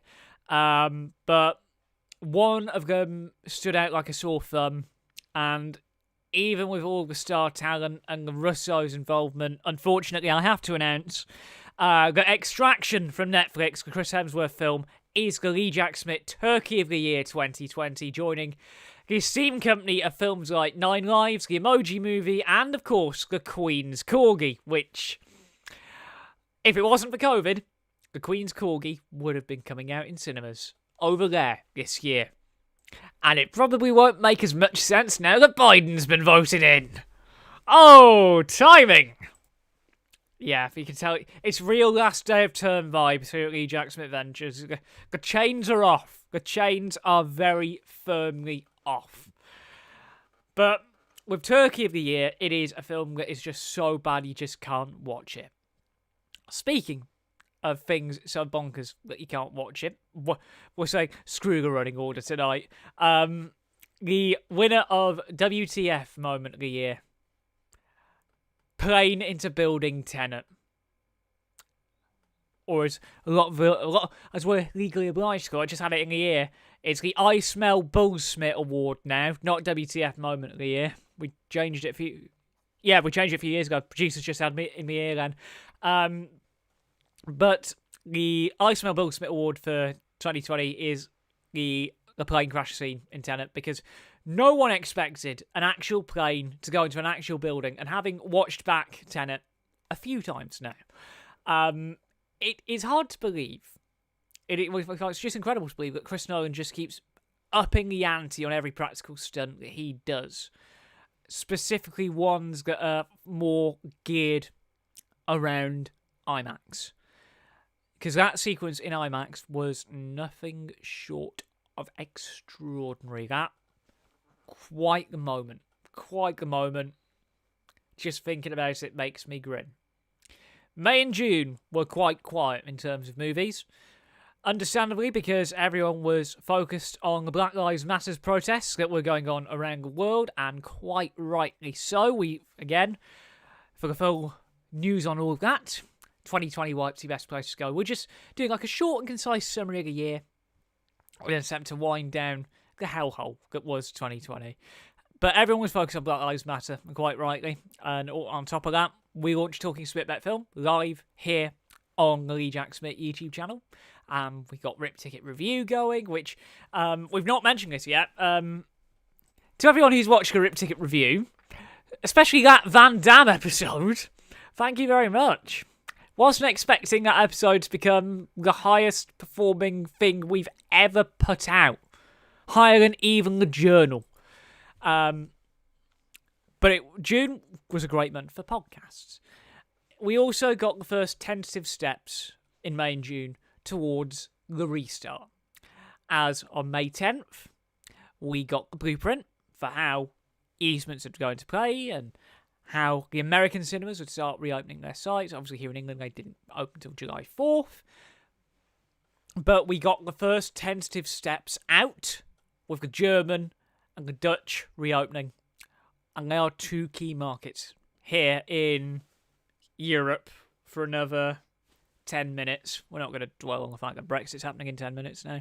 But May and June were a pivotal mark for the industry because everyone was thinking, look, we're going to start opening cinemas very soon. But on top of that, this is when the delays started to kick in. Because, of course, we had No Time to Die. That was the first big delay. It was originally was pushed from April to October and then again to April of next year. Quiet Place 2 was pulled a couple of days before release. Mulan, of course, we'll get to that a little bit later on. Artemis Fowl was confirmed to be a Disney Plus exclusive alongside Raya and the Last Dragon. This is when Disney started to flex all of their might in terms of getting money in because the parks were closed. It was also around this time that we started getting elite sport back, like the Premier League, the NBA, with the whole bubble idea. And I don't watch football. We'll talk about the more important sport when it comes to August, September, because didn't get to mention rugby that much earlier. But May and June, big months for the industry in terms of the way the restart would play out. And with restart, go a premise of a couple of new films. And in terms of new stuff, well, lame segue I know, we're going to do original screenplay now. This year's nominees, Unhinged, Pixie, and, of course, Tenet.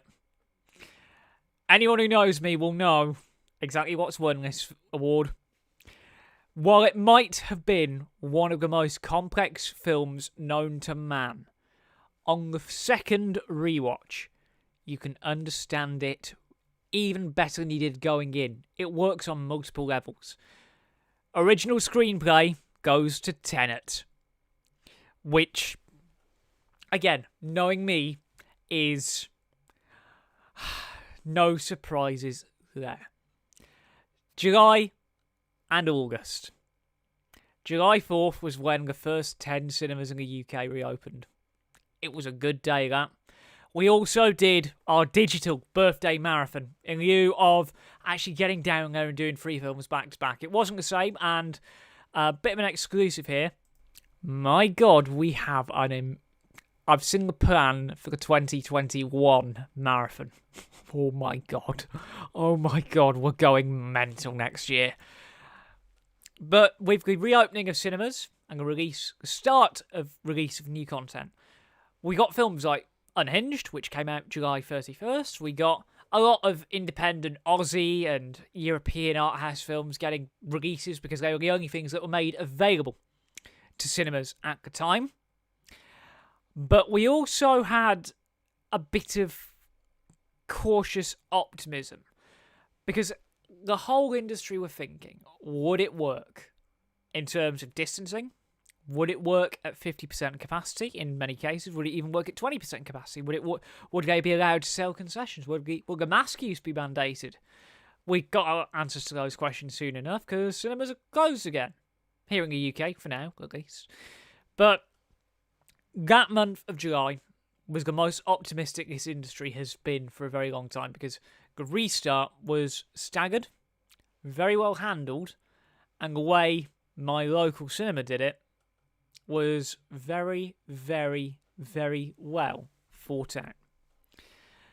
it was also when a lot of people listened to more music, because it was really good. Open air, rule of 6 was in place, you could meet your mates, pubs were back open, and you heard a lot of it. You heard a lot of music. So, we've got a topic of music in our head, and bearing in mind, this is a very last minute addition to put the awards into tonight's Talking Smit About Film, which is why we're so under-rehearsed, and we're making a pig's ear of this. With the theme of music, let's talk about nominees for original song, and there are 2 nominees in my eyes this year. One of them is a rapper, the other is a novelty. The nominees this year are Travis Scott and The Plan from Tenet, and Will Ferrell and My Marianne with Ya Ya Ding Dong from Eurovision The Story of Fire Saga. And these songs are just intrinsically linked with the movies that they came from. It is a tie. It is down as a tie because my head says The Plan, my heart says Ya Ya Ding Dong. But if I was to pick one over the other, it would be The Plan, because you hear The Plan in little bits throughout Tenet, and the way it was implemented into the film, the way it was sort of tied in, the way Nolan made it work, and the way Ludwig made it work as well, because Göransson provided the beat, Travis and Wonder Girl laid the vocal over it. These are the things I learned chatting with a certain girl from Newcastle who's featured in 1 or 2 journals at this point. It's obvious to see why The Plan worked as well as it did. And I know it attracted a lot of controversy when it was announced that it'd be the credit song on Tenet, but understandably, it worked. It worked as a song, works on its own, works in the film, and it was played incredibly loud at the end of the film as well. And anything that's played incredibly loud in a cinema gets a plus in my eyes. And while we're at it, original score, another 2 nominees, and it's the battle of the Nolan collaborators. It's between Ludwig for Tenet and, very late in the game, Hans Zimmer for Wonder Woman 1984. Tenet beat Wonder Woman by quite a considerable margin, not because of recency bias, because Wonder Woman is a great score, hands back to its best. But with the Tenet score, like the script, it works on so many levels. And on top of that, you got forwards, backwards stuff. It's a score for the intellectuals. It's a score for the intellectuals. And I'd love to be able to play a bit of it, but because it's a live podcast, we can't really run that risk. Not with 4,500 views and a pretty successful YouTube channel. We don't want to jeopardise that with Content ID, do we? But it is such a good score. I've listened to it many times now. All I'm going to say, Rainy Night in Tallinn. Oh! Rainy Night in Tallinn is how you open a film. That prologue. Beautiful. September and October. This is where the classics come to the hold. And this is another last minute. Best classic on the big screen. Shining, of course, because The Shining is a beauty of a film. And we reviewed it over Halloween. We were going to review it tonight, but it was a busy enough show as it was.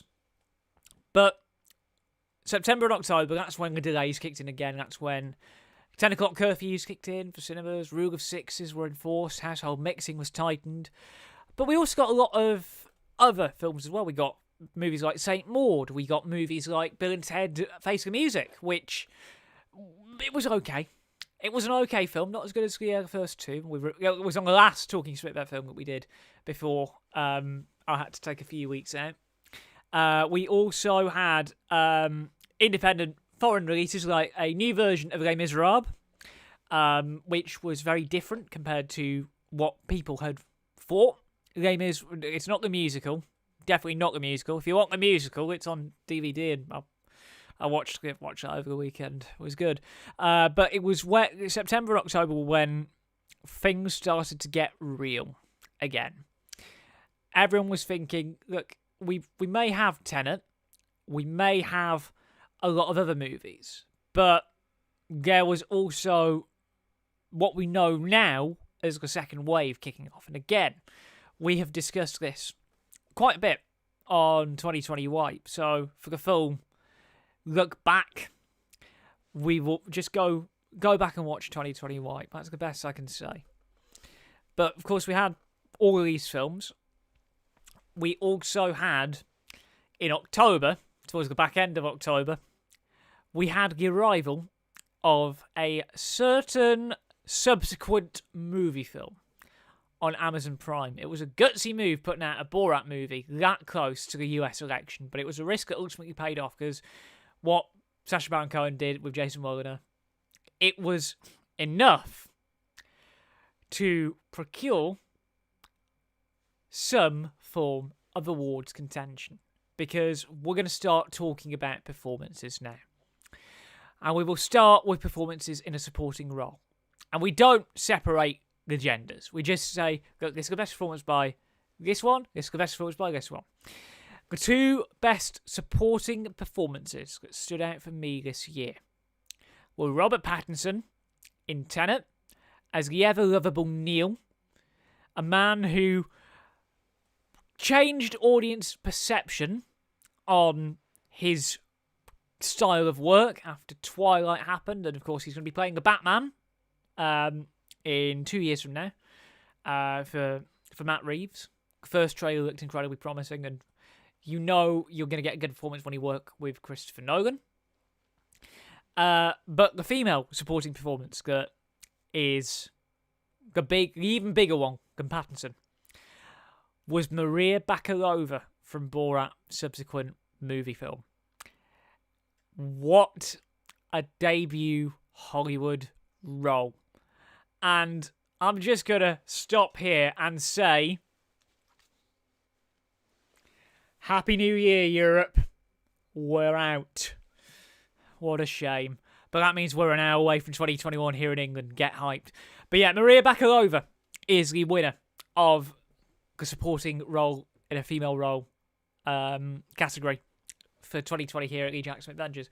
Because for a debut film to play it so well, to create a character that feels fleshed out, believable, that in many cases upstages Sacha Baron Cohen, and to help provide one of the more controversial news stories of the entire year with the legendary Rudy Giuliani sequence, which we're not going to dwell upon because, well, it's 11 o'clock in the evening.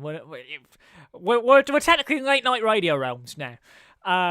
But with that controversial scene, there was a lot of, what's the best word? Expectation weighed upon her to make something like that work.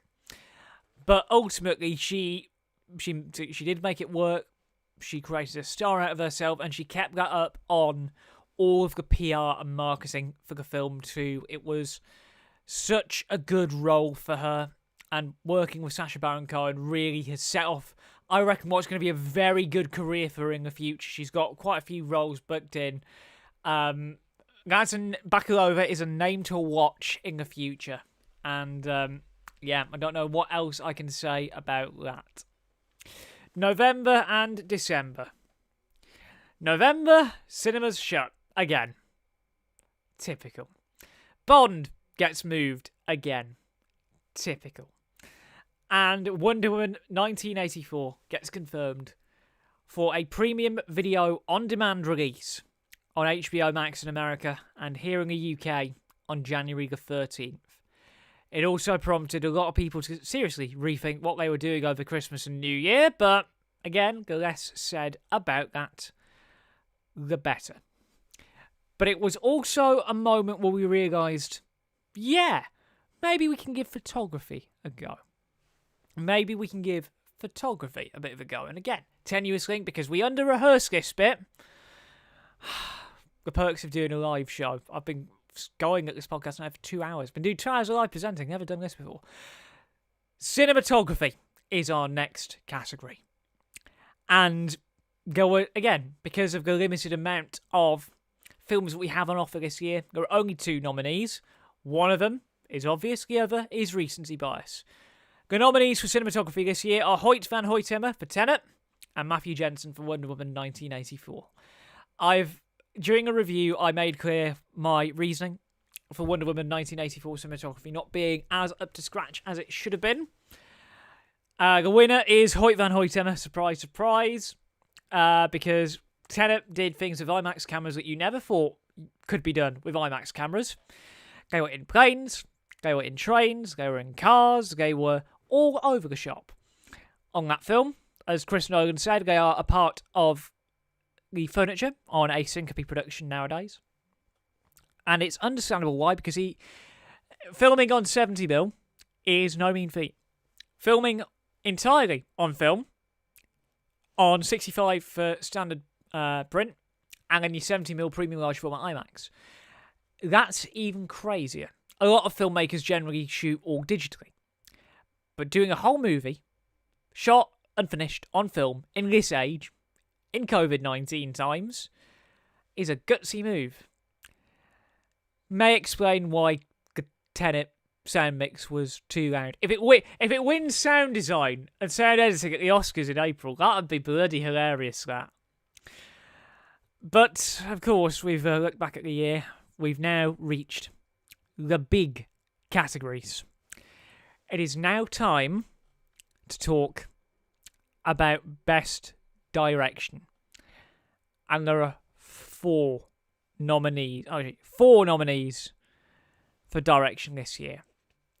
The nominees are Jason Woliner for Borat subsequent Moviefilm, David Dobkin for Eurovision, The Story of Fire Saga, Patty Jenkins for Wonder Woman 1984, and Christopher Nolan for Tenet.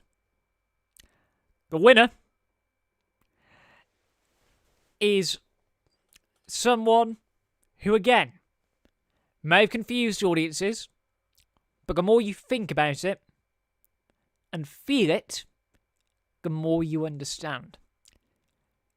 It is looking like Mr. Nolan is going to sweep the board at this year's Smit Awards.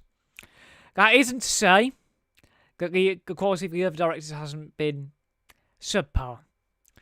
The quality of work has got better year on year on year. Of course, Wonder Woman, as we discussed earlier, has its issues.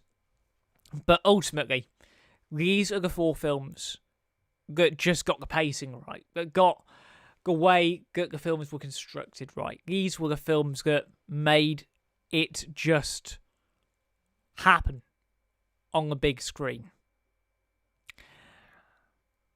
We now look to lead performance.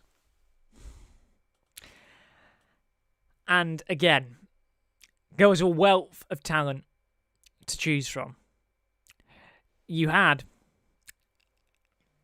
everyone involved in Sonic. You had Tenet. You had Pixie. You had Wonder Woman 1984. We had Extraction, even though it was Turkey of the Year. And goes also onward. But the two performances in a lead role that stood out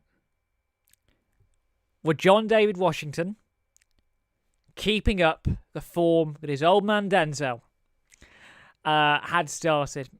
And John David is low-key one of the best bits of Tenet in my eyes, because the way he makes the protagonist come alive, doing a lot of his own stunts, taking on board his athletic background, making something truly believable, making something with the inverse and the forward and backward stuff, making something work on that level was just not an easy task at all.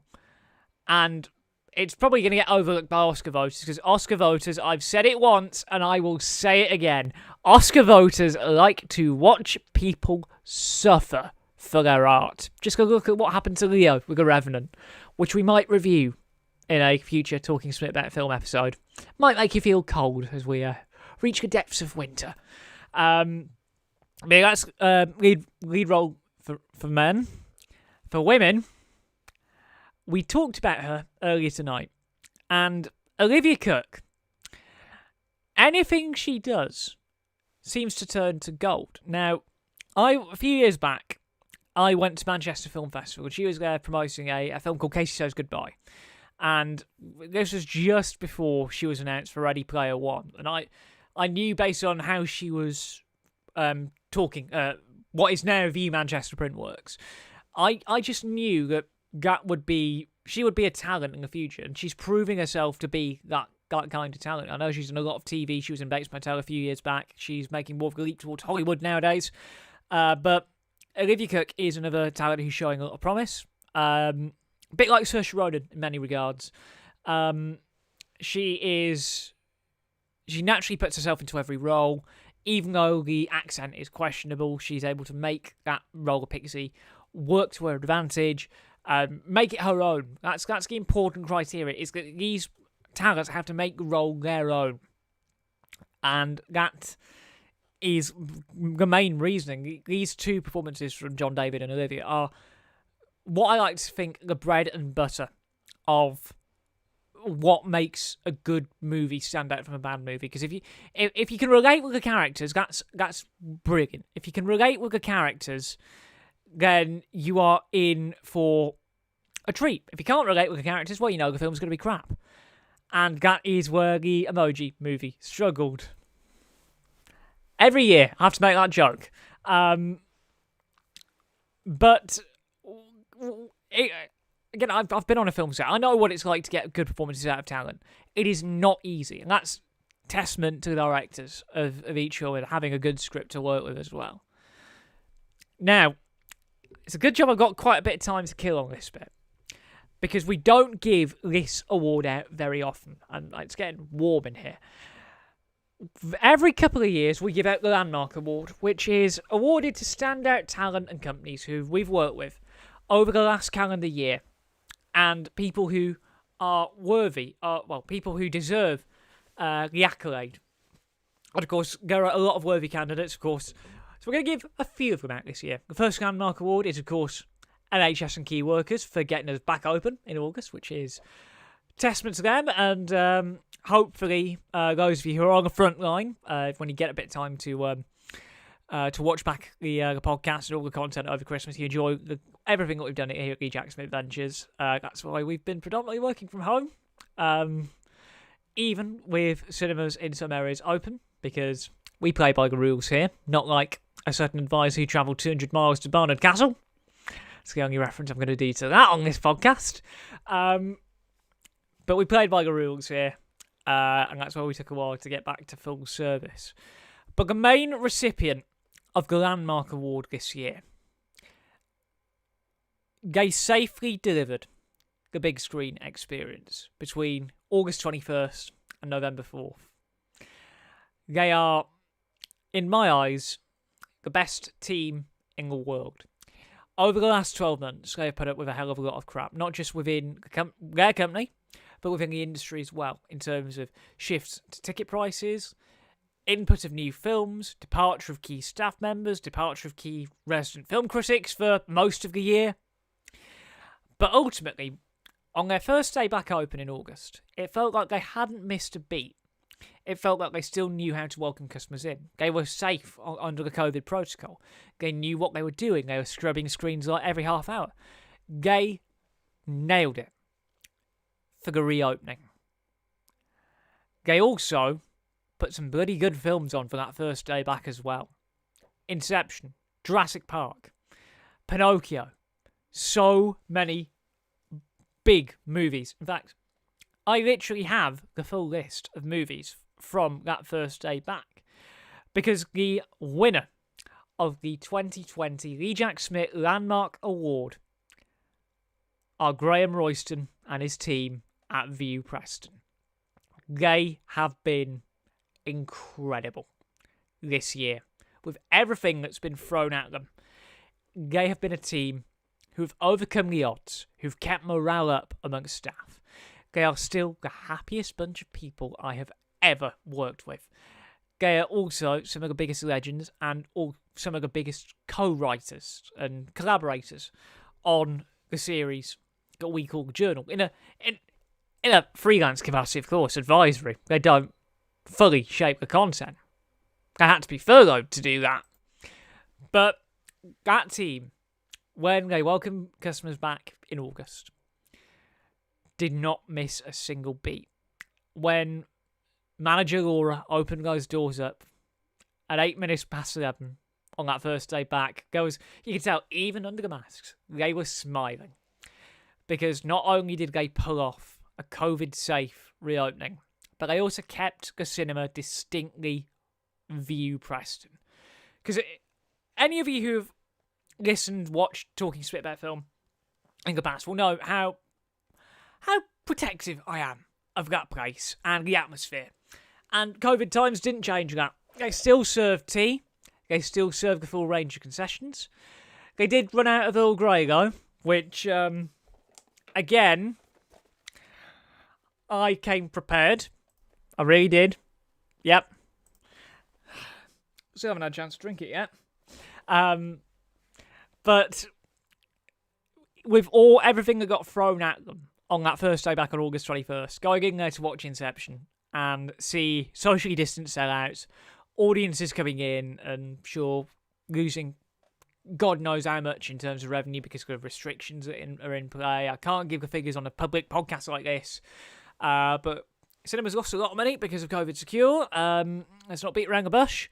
But to offer that kind of big screen experience and doing it so well, it was like one of the proudest days of all of our lives, getting that cinema up and running to the public once more, showing the best and sometimes the worst in big screen entertainment over the course of a calendar year. And I can tell you that first day back, we had films like Unhinged, Jurassic Park, Empire Strikes Back, Shaun the Sheep, big screen TV, because apparently Timmy the Sheep, it's about big screen TV.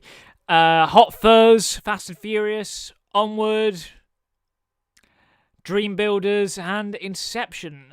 That was the first day back for a lot of big cinemas, and it was a good day. There is also an honourable mention for the Landmark Award this year, because, of course, while Graham, Si, Dave, Laura, and Reese are the main holders of the Landmark Award this year, the honourable mention goes to Andy Payne and his team at Real Chorley. They are the new kids on the block round here. They opened last December. I finally got to visit that place in August after many months of waiting, and I can safely say, once COVID's buggered off, it will be a cinema that we're frequenting a lot more, as well as View, because loyalty. But Real seems to have nailed the format for independent cinema, because good seats, good sound, good implementation of COVID-safe protocol, and again, staff who, on the very first time I met them, were friendly, intelligent, knew what they were talking about, the same level of quality as the View Preston team, and on top of that, there's a bowling alley next door. So, yeah, when they can get hospitality back open, I will be in my absolute element. So that is the Landmark Award. It is now time for the big one. With 45, just shy of 43 minutes until the new year, it is now time to talk about this year's TheJackSmit.com Film of the Year. Wow.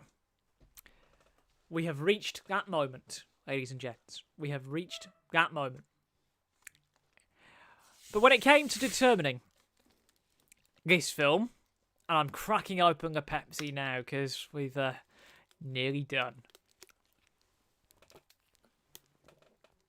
When it came to determining the film of the year, here at the Jack Smit Ventures, we determine it on merit. We determine it on filmmaking quality, enjoyment, and rewatchability. Those are the key criteria we look for. And there was a lot this year. There was a lot But by far and away, there was only one film that was worthy enough of bestowing the Film of the Year honour. And it's not a barking whippet, I can tell you that much. Although whippets are kind of in there. The TheJackSmit.com Film of the Year is Tenet. Shock, horror, I know. But here is why I think Tenet is Film of the Year. Because what Tenet did in terms of opening new ground for Hollywood blockbuster is just insane. It did a lot in terms of, can he do time travel this way? Can he do reversing the entry of objects? It was a very intellectual plot, and it proved audience demand was there. It also had the big task of being the first major movie to open during COVID. And while it didn't do as well as Warner would have liked, it still did incredibly well regardless. It did 16 million in the UK, which is really, really good going. On top of that, the performances we mentioned: John David, Robert Pattinson, Dimple Kapadia, Clemens Posey was in there for a minute, Elizabeth Debicki, Kenneth Branagh. It was a brilliant cast. Ludwig's score was insane in the membrane. It was a film that just worked on many levels. And, well, on top of that, the multiple viewing factor, the IMAX stuff, the Blu-ray, all the documentaries. It's a film you can really get yourself lost in. And that's why I love films like Tenet. Films you can get lost in. Films you can escape to. And by God, we need those kinds of films right now.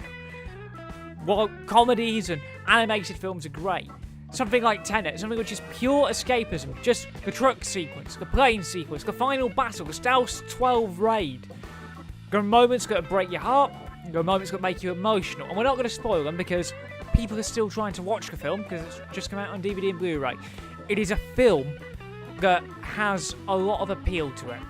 And while it divided audiences back in August when it came out, and while it divided cinema managers because of how loud it was being played, it is a film, regardless whether you watch it on small or big screen, it is a film that is going to come alive for a considerable amount of people. I love this film to bits. It was one of the rare films to get the full 5-star rating this year. It was also the film that heralded the return for many people. Tenet was cracking. Loved every minute. And it was a film that I reckon is going to sweep the board at the Big Boy Awards in April. Christopher Nolan's Tenet is the 2020 TheJackSmit.com Film of the Year. Mission accomplished, team.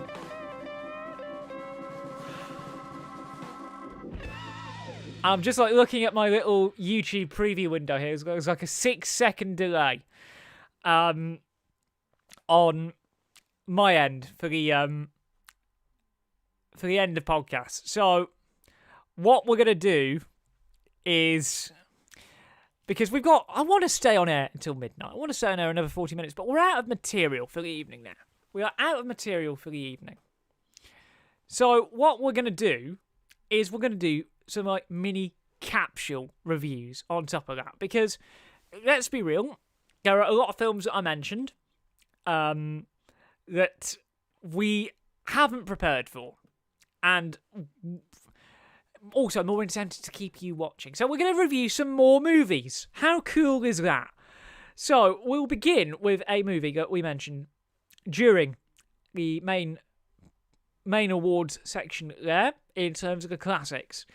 And I got to see it on the big screen for the very first time back in October. I've taken my headphones off because we don't have any trailers, we don't have any clips. So podcast viewers will get half of the review. Podcast listeners will get the whole review because we're going to source extra clips and goodness for all of that lot. So, The Shining. We'll start with The Shining. To give you a basic flavour of what the film's like, you'll know the plot. Family heads to an isolated hotel for the winter where a sinister presence influences the father into violence while his psychic son sees horrific forebodings from both past and future. We all know it's based on a Stephen King book of the same name. Absolutely classic book. And I got to see it back where it belongs on the big screen. And it's obvious to see why films like this can continue to do well, even 40 years on, because it was a socially distanced sellout. Not bad for a film which, again, celebrated its 40th anniversary this year. So, Kubrick. It's a Stanley Kubrick film. Absolute legend. We reviewed 2001 back in the day, and we'll probably do a podcast about it at some point. But Kubrick's direction has held up very well, even with the 2 hour, 26-minute cut that view audiences were lucky enough to see, which was the American version of the film, the better version. Even with the tweaks it's gone through over the years, it looks right at home on the big screen. And it's obvious to see where Mr. King has his issues. He made tweaks to the source material to make it work for the big screen. And it's obvious to see where the influence ends from the book and the imagination of Kubrick and co-writer Dan Johnson starts to kick in, as the supernatural elements are a lot more played down compared to the original book. You've got John Alcott on cinematography duties, and handling the original score are Wendy Carlos, Rachel Elkind, who do a really, really, really good job on it. It's become iconic for many, many, many reasons, and again, having now seen the film on a big screen, it's hard not to understand why. The cast, don't need to say anything more than Jack Nicholson. That lead performance, true method acting. And even with the knowledge of that moment, here's Johnny, it still puts serious chills into audiences to this day. And that's something that's enhanced by the stellar work of Shelley Duvall and Danny Lloyd in supporting roles. With a Kubrick film, you just know what you're letting yourself in for. And it's a brilliant movie all these years on. 9 years, one which has still got the ability to sell out cinemas. Eventually, we're going to get around to reviewing Pet Cemetery, but while elements of the film have aged pretty poorly, The Shining is still an incredibly well-made thriller as it reaches this big anniversary. Yes, it's different from the original source material, but it still packs a punch when enjoyed in a darkened room with a lot of people. Should be watched.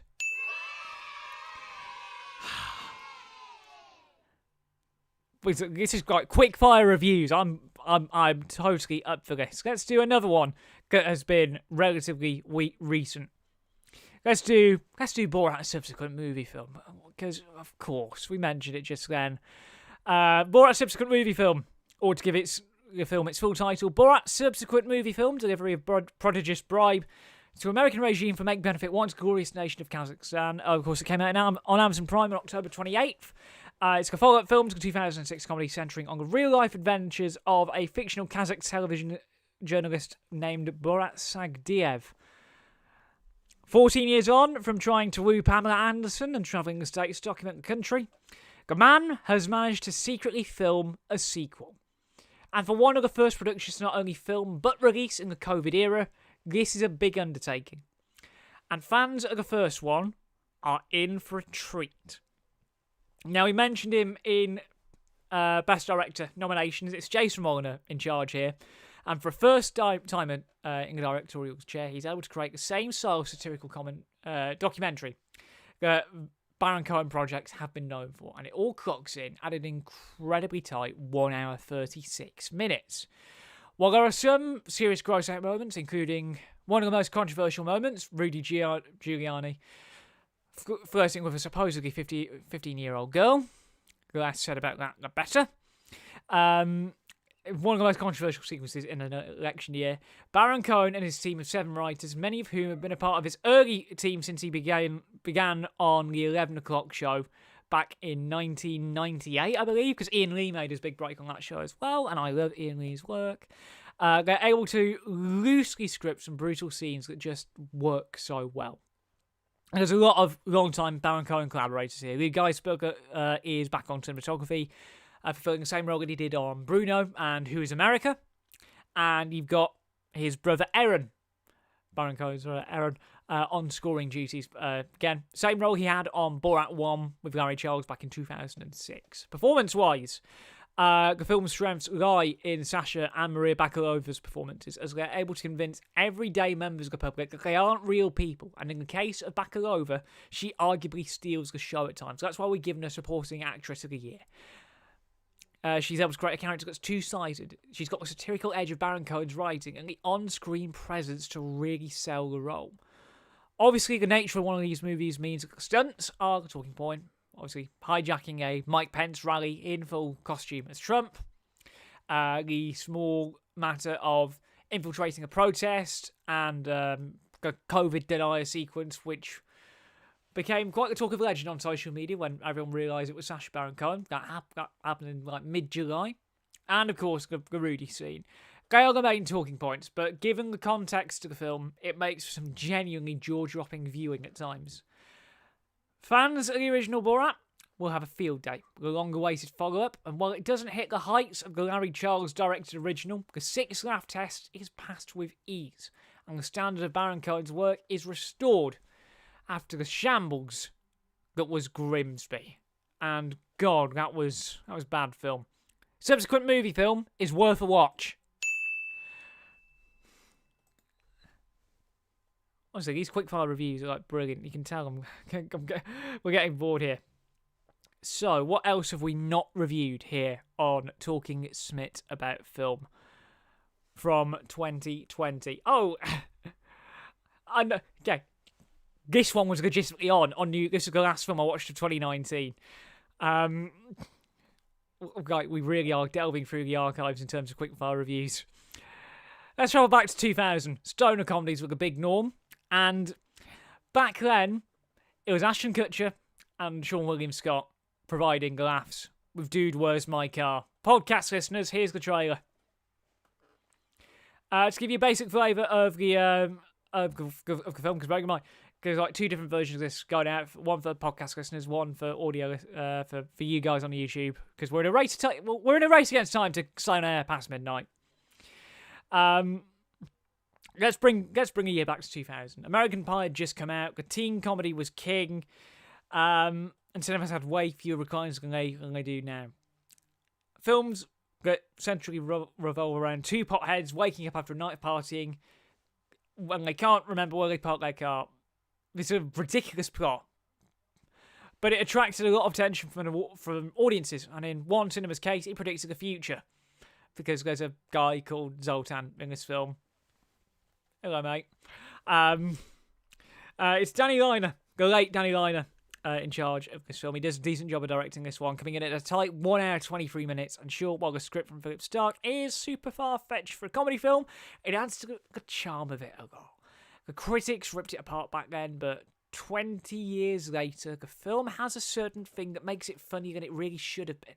It's shot well by Rupert Stevens, makes the most of what could have been a very tight budget. The score from David Kittay is very decent, and while the CG looks dated, it makes the film have that little bit more character. It's films that have character that make it worthwhile. As for the performances, we've got a young Ashton Kutcher at the height of his That 70 Show run, and Sean William Scott as our leads, and obviously these two have become very, very well known for their antics in the early 2000s. Kutcher would become a very credible actor towards the start of this decade. I can say that now. And supporting them is quite a mixed cast, which includes Jennifer Garner, who's gone on to some really good things since then, Maria Sokolov, Christian Middleton, David Bannock, Christy Swanson, and Hal Sparks, as, of course, a dude named Zoltan. Yeah, I had to do it. It's very much of its time, but considering that this is a film that my generation grew up with, it's looked upon as a legendary movie, and it's infinitely rewatchable as a result.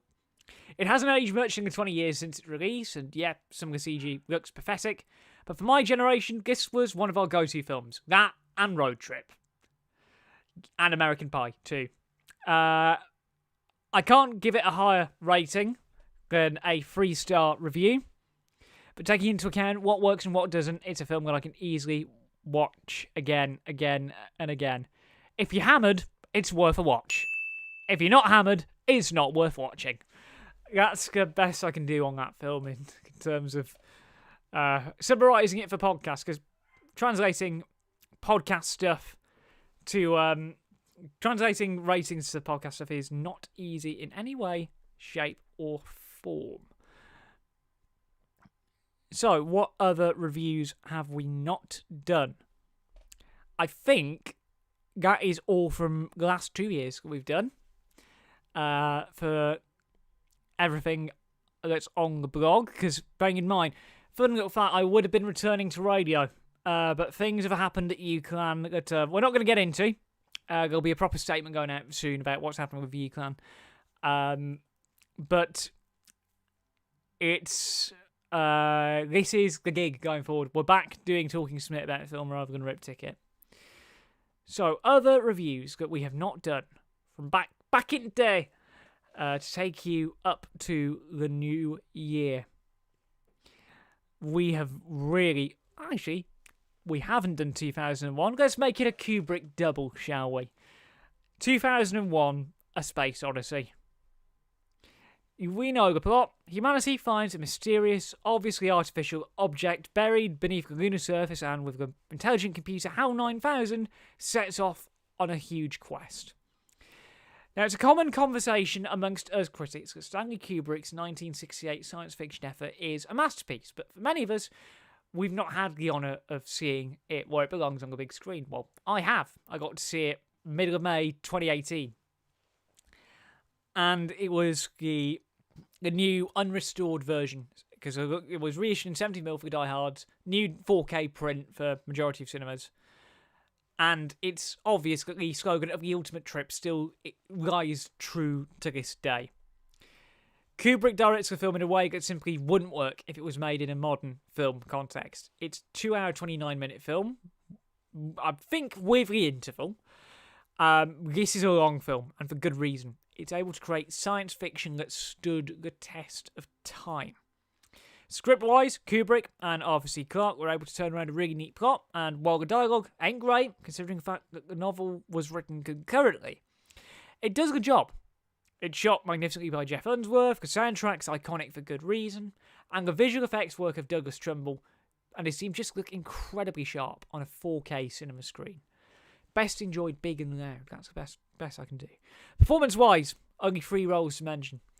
Keir Dullea, Gary Lockwood, Douglas Rain as Dave, Frank, and the voice of Hal, respectively. These core talents, even with minimal dialogue, are able to convey a simple story just through facial expressions, in a similar way to what Tom Hardy does in Dunkirk, and I rewatched that last night. Oh, brilliant film. Most noticeable in the film's final act, building to quite the narrative denouement. When this film was unleashed upon the world back in 1968, it was new, bold, and different. It still is, and with Christopher Nolan supporting the unrestored cut of the film that went around in cinemas a few years ago, it's going to be around for many more years to come. It's a one-of-a-kind movie. It's unlikely we'll ever see anything like it today. While modern audiences simply won't understand this film, the themes of 2001 are very relevant today, proving that Kubrick knew he was ahead of his time. Big screen viewing, very much encouraged. Masterpiece. I'm like loving Quickfire reviews. Quickfire reviews are pretty awesome. And I think this is going to be the penultimate Quickfire review that we do. We did 4 on main show. We've done countless more in the post show. Yeah. Another one that we've not done on the podcast before. And I think this has been on Sky Cinema over Christmas. Future me, insert a little notice if you're wrong. 2008, another great film called Game Night. What's the best word to describe it? It's a comedy that was very, very, very, very, very different. A group of friends who meet regularly for game nights find themselves entangled in a real-life mystery. And I think this is a review we're going to close on, because I actually really love this film, and it segs into something that we've been doing behind the scenes. Comedy is the one genre where it's very difficult to make a unique movie. It's a difficult thing. But Game Night is one of those rare examples of how to take a cliched premise and add something truly bold into the mix. John Francis Daly and Jonathan Goldstein, who were two of the co-writers on Spider-Man Homecoming, amongst other credits. They direct this film ridiculously well, pacing it very nicely and turning it into a very solid 1 hour, 40-minute piece of work that blends both action and comedy very literally. And aided by the script, this film simply works. Really does. Because the film's writer, Mark Perez, deserves a lot of credit here. Passing the TSAF test easily, plus the amount of subtle references to other films and other pop culture references. The film satisfied every kind of humour that you can imagine. And if you've been doing a lot of tabletop gaming over the lockdown, you'll understand the appeal of this kind of movie. Because it's a film about board gaming gone wrong and how not to do a board gaming night. Been playing a lot of Star Realms with Ed Greenberg and Lord Aaron Wilson lately. Had to name check them. But yeah, where this film really excels is the cinematography, because Barry Peterson really plays on those board game mechanics very well. There are shots that feel lifted straight out of video games. It's like creating this little miniature world, the way cameras are oriented, high angles, low angles, sort of like making it all look bigger than it should. It's a very smart, a very well thought out comedy film. And alongside Cliff Martinez's very synth-heavy score, the film just feels right for modern audiences. And that is one of the things that comedy struggles with nowadays. It is a difficult task to master in terms of everything. So the performances, they are generally very good, with Jason Bateman leading a good set of casting choices. You've got Rachel McAdams as a supporting cast member. She is fantastic. You've got Sharon Horgan, who is a scene stealer at times, and with Billy Magnuson, Jesse Plemons, Kyle Chandler, and a group of talents full of comedic ability, the film plays to the strengths of the majority of the cast and their respective characters. This was a very real surprise when it came out in 2018, as unlike most American comedy that I had to review, the humour actually worked for British viewers, and that is really good. Aside from a few minor plot contrivances, this is a very damn solid way to spend an evening at a palace of big screen entertainment. And if you've been playing board games yourself, it's a good way to close the night, and you need to continue the vibe. Obviously, they all play Trivial Pursuit, because Trivial Pursuit is, by my logic, it's an okay board game. Not as bad as Monopoly, but still. But this film is one of the most elaborate and unique comedies I've seen for a number of years, and that's truly a good thing. Game night is able to bring a new take to a genre that's been done thousands of times before. And while it's not perfect, the film did just what it said on the tin. I did see it a little late when it hit cinemas, but ultimately it's worth a watch on the big screen, and it's really good on DVD as well. I said it was worth watching the review, but I say now it should be watched because of what it does in terms of everything, the way it's all put together. And I really am going to give up on reviewing for the night now, because we've got 20 minutes to go until New Year. I can't believe we have finally reached the moment. It's gonna be a good day tomorrow, isn't it? January 1st, brand new year, brand new calendar, brand new everything. So before we start wrapping up tonight's Talking Smit About Film, I'm just going to quickly see if any major film news has broken while we have been on the air. It's very much unlikely because, come on, it's New Year's Eve. Who works New Year's Eve in the media industry? There is, aside from everything we mentioned in the film news rundown, that is pretty much all of the news that we covered. So, let's wrap 2020. It's been a year of good, bad, rugby, and downright ugly. Got been ups, downs, more loops you can have a roller coaster do. But in a little over 15 minutes from now, we will be at the end of the most difficult year we've ever had. And speaking on behalf of the TheJackSmit Ventures team, to all of you who've supported us over the last 12 months through thick and thin, thank you all so much. It's been quite the year, both in front of and behind the camera. But we've made a lot of really good content this year. Content I'm actually really proud of. So, some really good journals, some fantastic podcasts. We've broadened collaborative partnerships. And we're only just getting started with Glee partnerships. Regardless of what happens with UClan, I'm delighted to announce that we'll be entering into a partnership with UClan Pulse Media on a more permanent basis in the new year. I'm already in talks with the powers that be. I'm going to mention by name. I'm already in talks with UClan's VP activity, Sophie O'Neill, who's the head of Pulse Media, in terms of collaborative opportunities for the Jack Smit Ventures and for the Pulse volunteers as well. But Sophie O'Neill and her second in command, Lauren, have been amazing these last couple of weeks, especially while 2020 Wipe was in production. Couldn't have got it finished without them. If you're watching, thanks guys. I've already texted them. Other collaborators that we've got to mention. Huge thanks to Noxie for the input that she's had on the journals over the last couple of months. The Huskers one was really good to write, having a little bit of extra insight. You'll be seeing a lot more of Noxie next year. When we can get in the same room together again, there will be a lot more collaborations between me and her. Not on Zoom, but actually in the same room as each other. We also have, we have to mention, the Review Empire that I've been working with briefly at Pulse.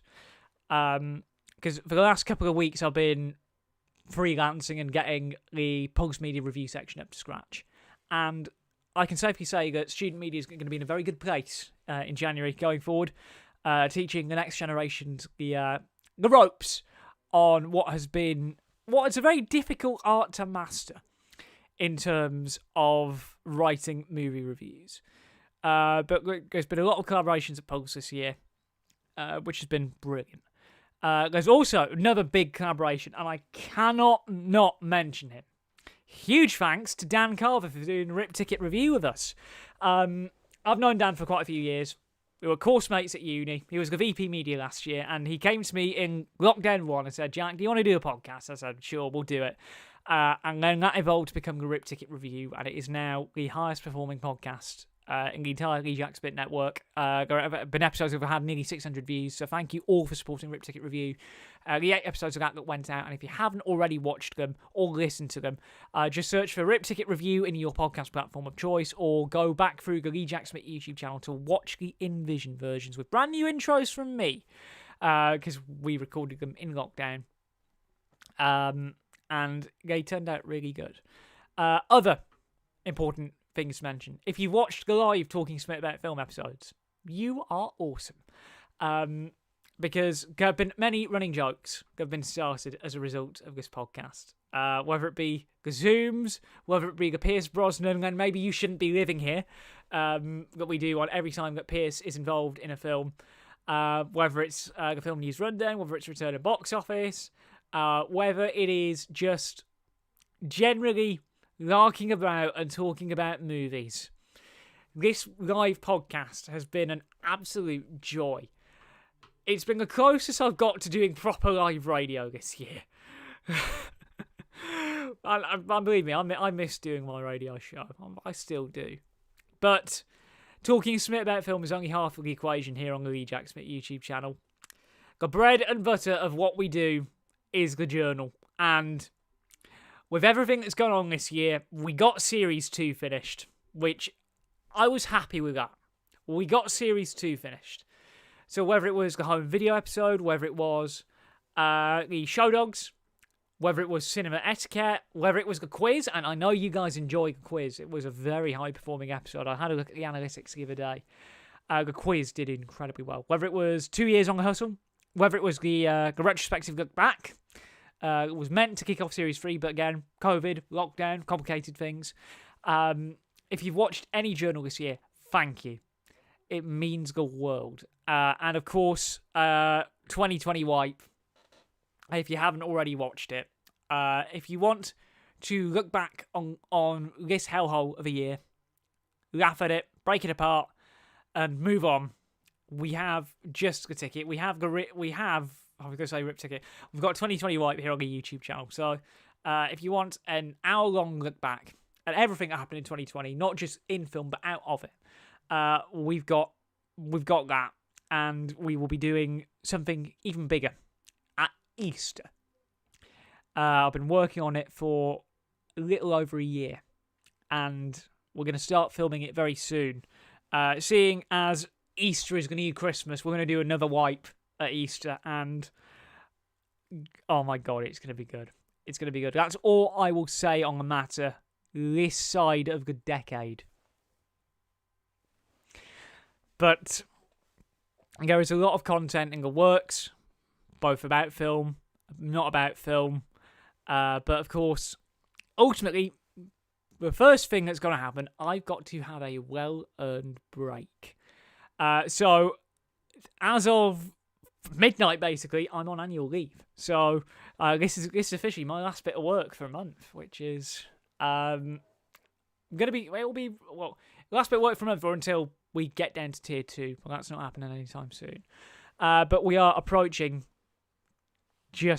we're coming up on, 11 minutes now until the new year. I'm just going to keep on rambling. But it has been a real odyssey this year in terms of content. And we've broken records. We've had most amount of views on a journal. We've had the lives. We've enhanced our social media strategy. We have done all sorts this year. And if you haven't already, a quick reminder of the socials. You can follow us on Twitter. @SmitOnFilm is the culprit again. You can find me on Twitter @TheJackSmit. On Facebook and Instagram, they are both @SmitOnFilm, respectively. Those are all of the official places you can find us. Anything else is an imposter. And as was proven earlier tonight in the game of Among Us I played with some of the Yukon lot, I don't like being imposter. Not at all. But we are coming up for 10 minutes until New Year. So we're going to start wrapping this up for 2020. Ladies and gentlemen, it's been an honour and a privilege to not only see you into 21, but to guide you through what's been the worst year imaginable. It's been a really bumpy ride, but we got there in the end. The fact that we are like minutes away from New Year is just a feat to behold in the first place. For all of you who have supported content over the last 7 years, next year we celebrate 8 years of running TheJackSmit.com. We celebrate 8 years of running TheJackSmit.com, and it has been seeing this thing grow from a blog to a YouTube channel to a radio show to a podcast has been an absolute joy, and it feels like we're only just getting going with all of this. There is a lot more to come.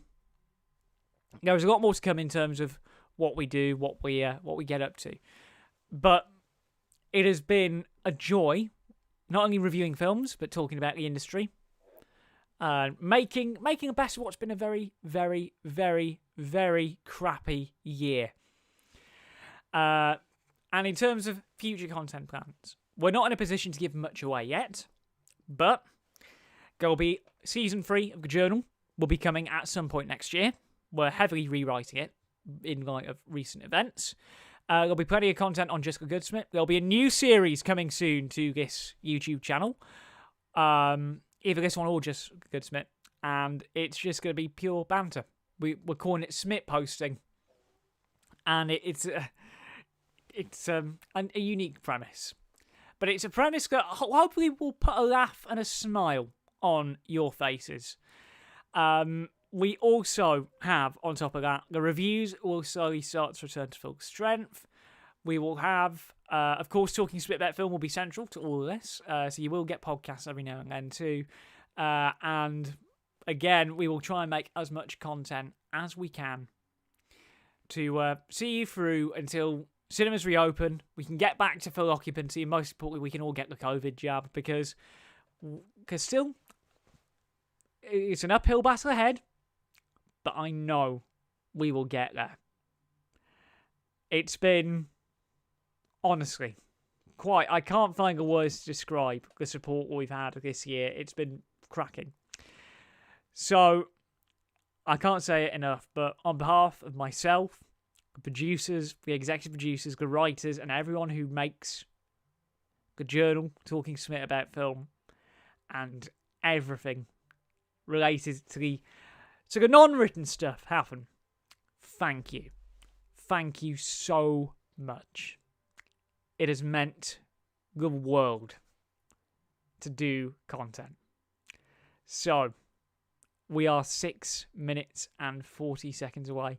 We're going to wrap it up for our audio listeners, but we're going to stay on air for midnight. For our YouTube viewers. So, podcast listeners, have a great new year, and we will see you in a couple of weeks' time.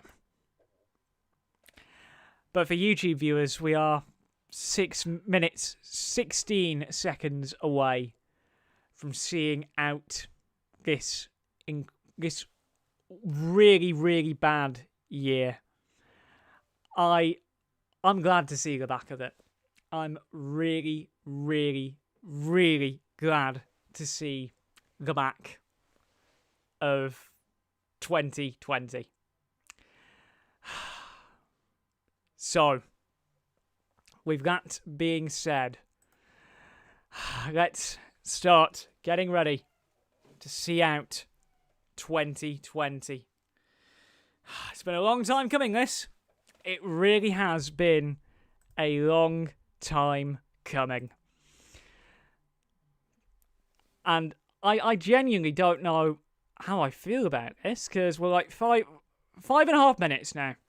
We're 5.5 minutes now from ending the worst year ever. And I think everyone is really glad about that. Because, yeah, I can't find the words to describe it at all, because it's just so mental to think that 2020 is going to be over in less than 4 minutes. It's just mental to think that 2020 is going to be over in less than 5 minutes. But we're here. We are actually here. And it feels good. It feels good. There's a lot of optimism now. In fact, we really are now end of term vibes. Guitar is coming off. Top button's been undone. This has descended into absolute shambles. This is what happens when you under-rehearse these podcasts. The first half of this podcast, 9 till 10:30, was perfect. Absolutely fully rehearsed. But because I wanted to be on air for midnight, it's all downhill from here. It's all downhill from here. Oh, that's a bit better. We are 4 minutes away, ladies and gentlemen. Get ready. It's go time. It is actually go time. So, we've, 3.5 minutes now. I'm rather excited about this. It's going to be a big old moment. Big moment release. Big moment of everything, really. Charge your champagne glasses up, Great Britain. We're 3.5 minutes away from 2021. And I think all of us were thinking we wouldn't make it to this point. We wouldn't make it to this point at all. But ultimately, we did. And yeah, it's actually going to be real soon. Great Britain, 3 minutes to go. It's weird not having the London fireworks tonight, because usually I'd have the London fireworks on, and that would be like a big countdown to everything. But ultimately, tonight is not one of those nights. Hopefully you're all staying safe and celebrating at home, because I know I am, because that's why I'm working. But it is a moment that has been quite a long time coming. It's a moment, even the dogs are excited because the fireworks have already begun. And this now is I'm usually very much on edge at New Year. I'm usually very much on edge at New Year. But what I love about New Year, by the way, 2 minutes to go, ladies and gentlemen. Yeah, it's going to get pretty mental in here pretty soon. But what I love about New Year is it's a moment of unity. And again, we've mentioned it, like all good films, we need that right now. It has been good, bad, and sometimes rugby. And I say sometimes rugby because there's been a lot of it, and I've watched most of it this year. But we have very nearly done it, world. In 1 minute, 23 seconds, you can say that you've survived 2020. And everything that's thrown itself at it. And the fact that I'm on air doing what I love is one of the best bits. Ladies and gentlemen, 1 minute to go, and we have done it.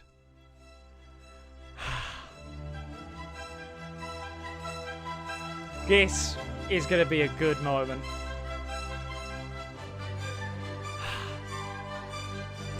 So, my name's been Jack Smit. You've heard me talk nonsense about film for 3 hours. And until next year, we will see you, well, in 30 seconds' time for the start of a brand new year.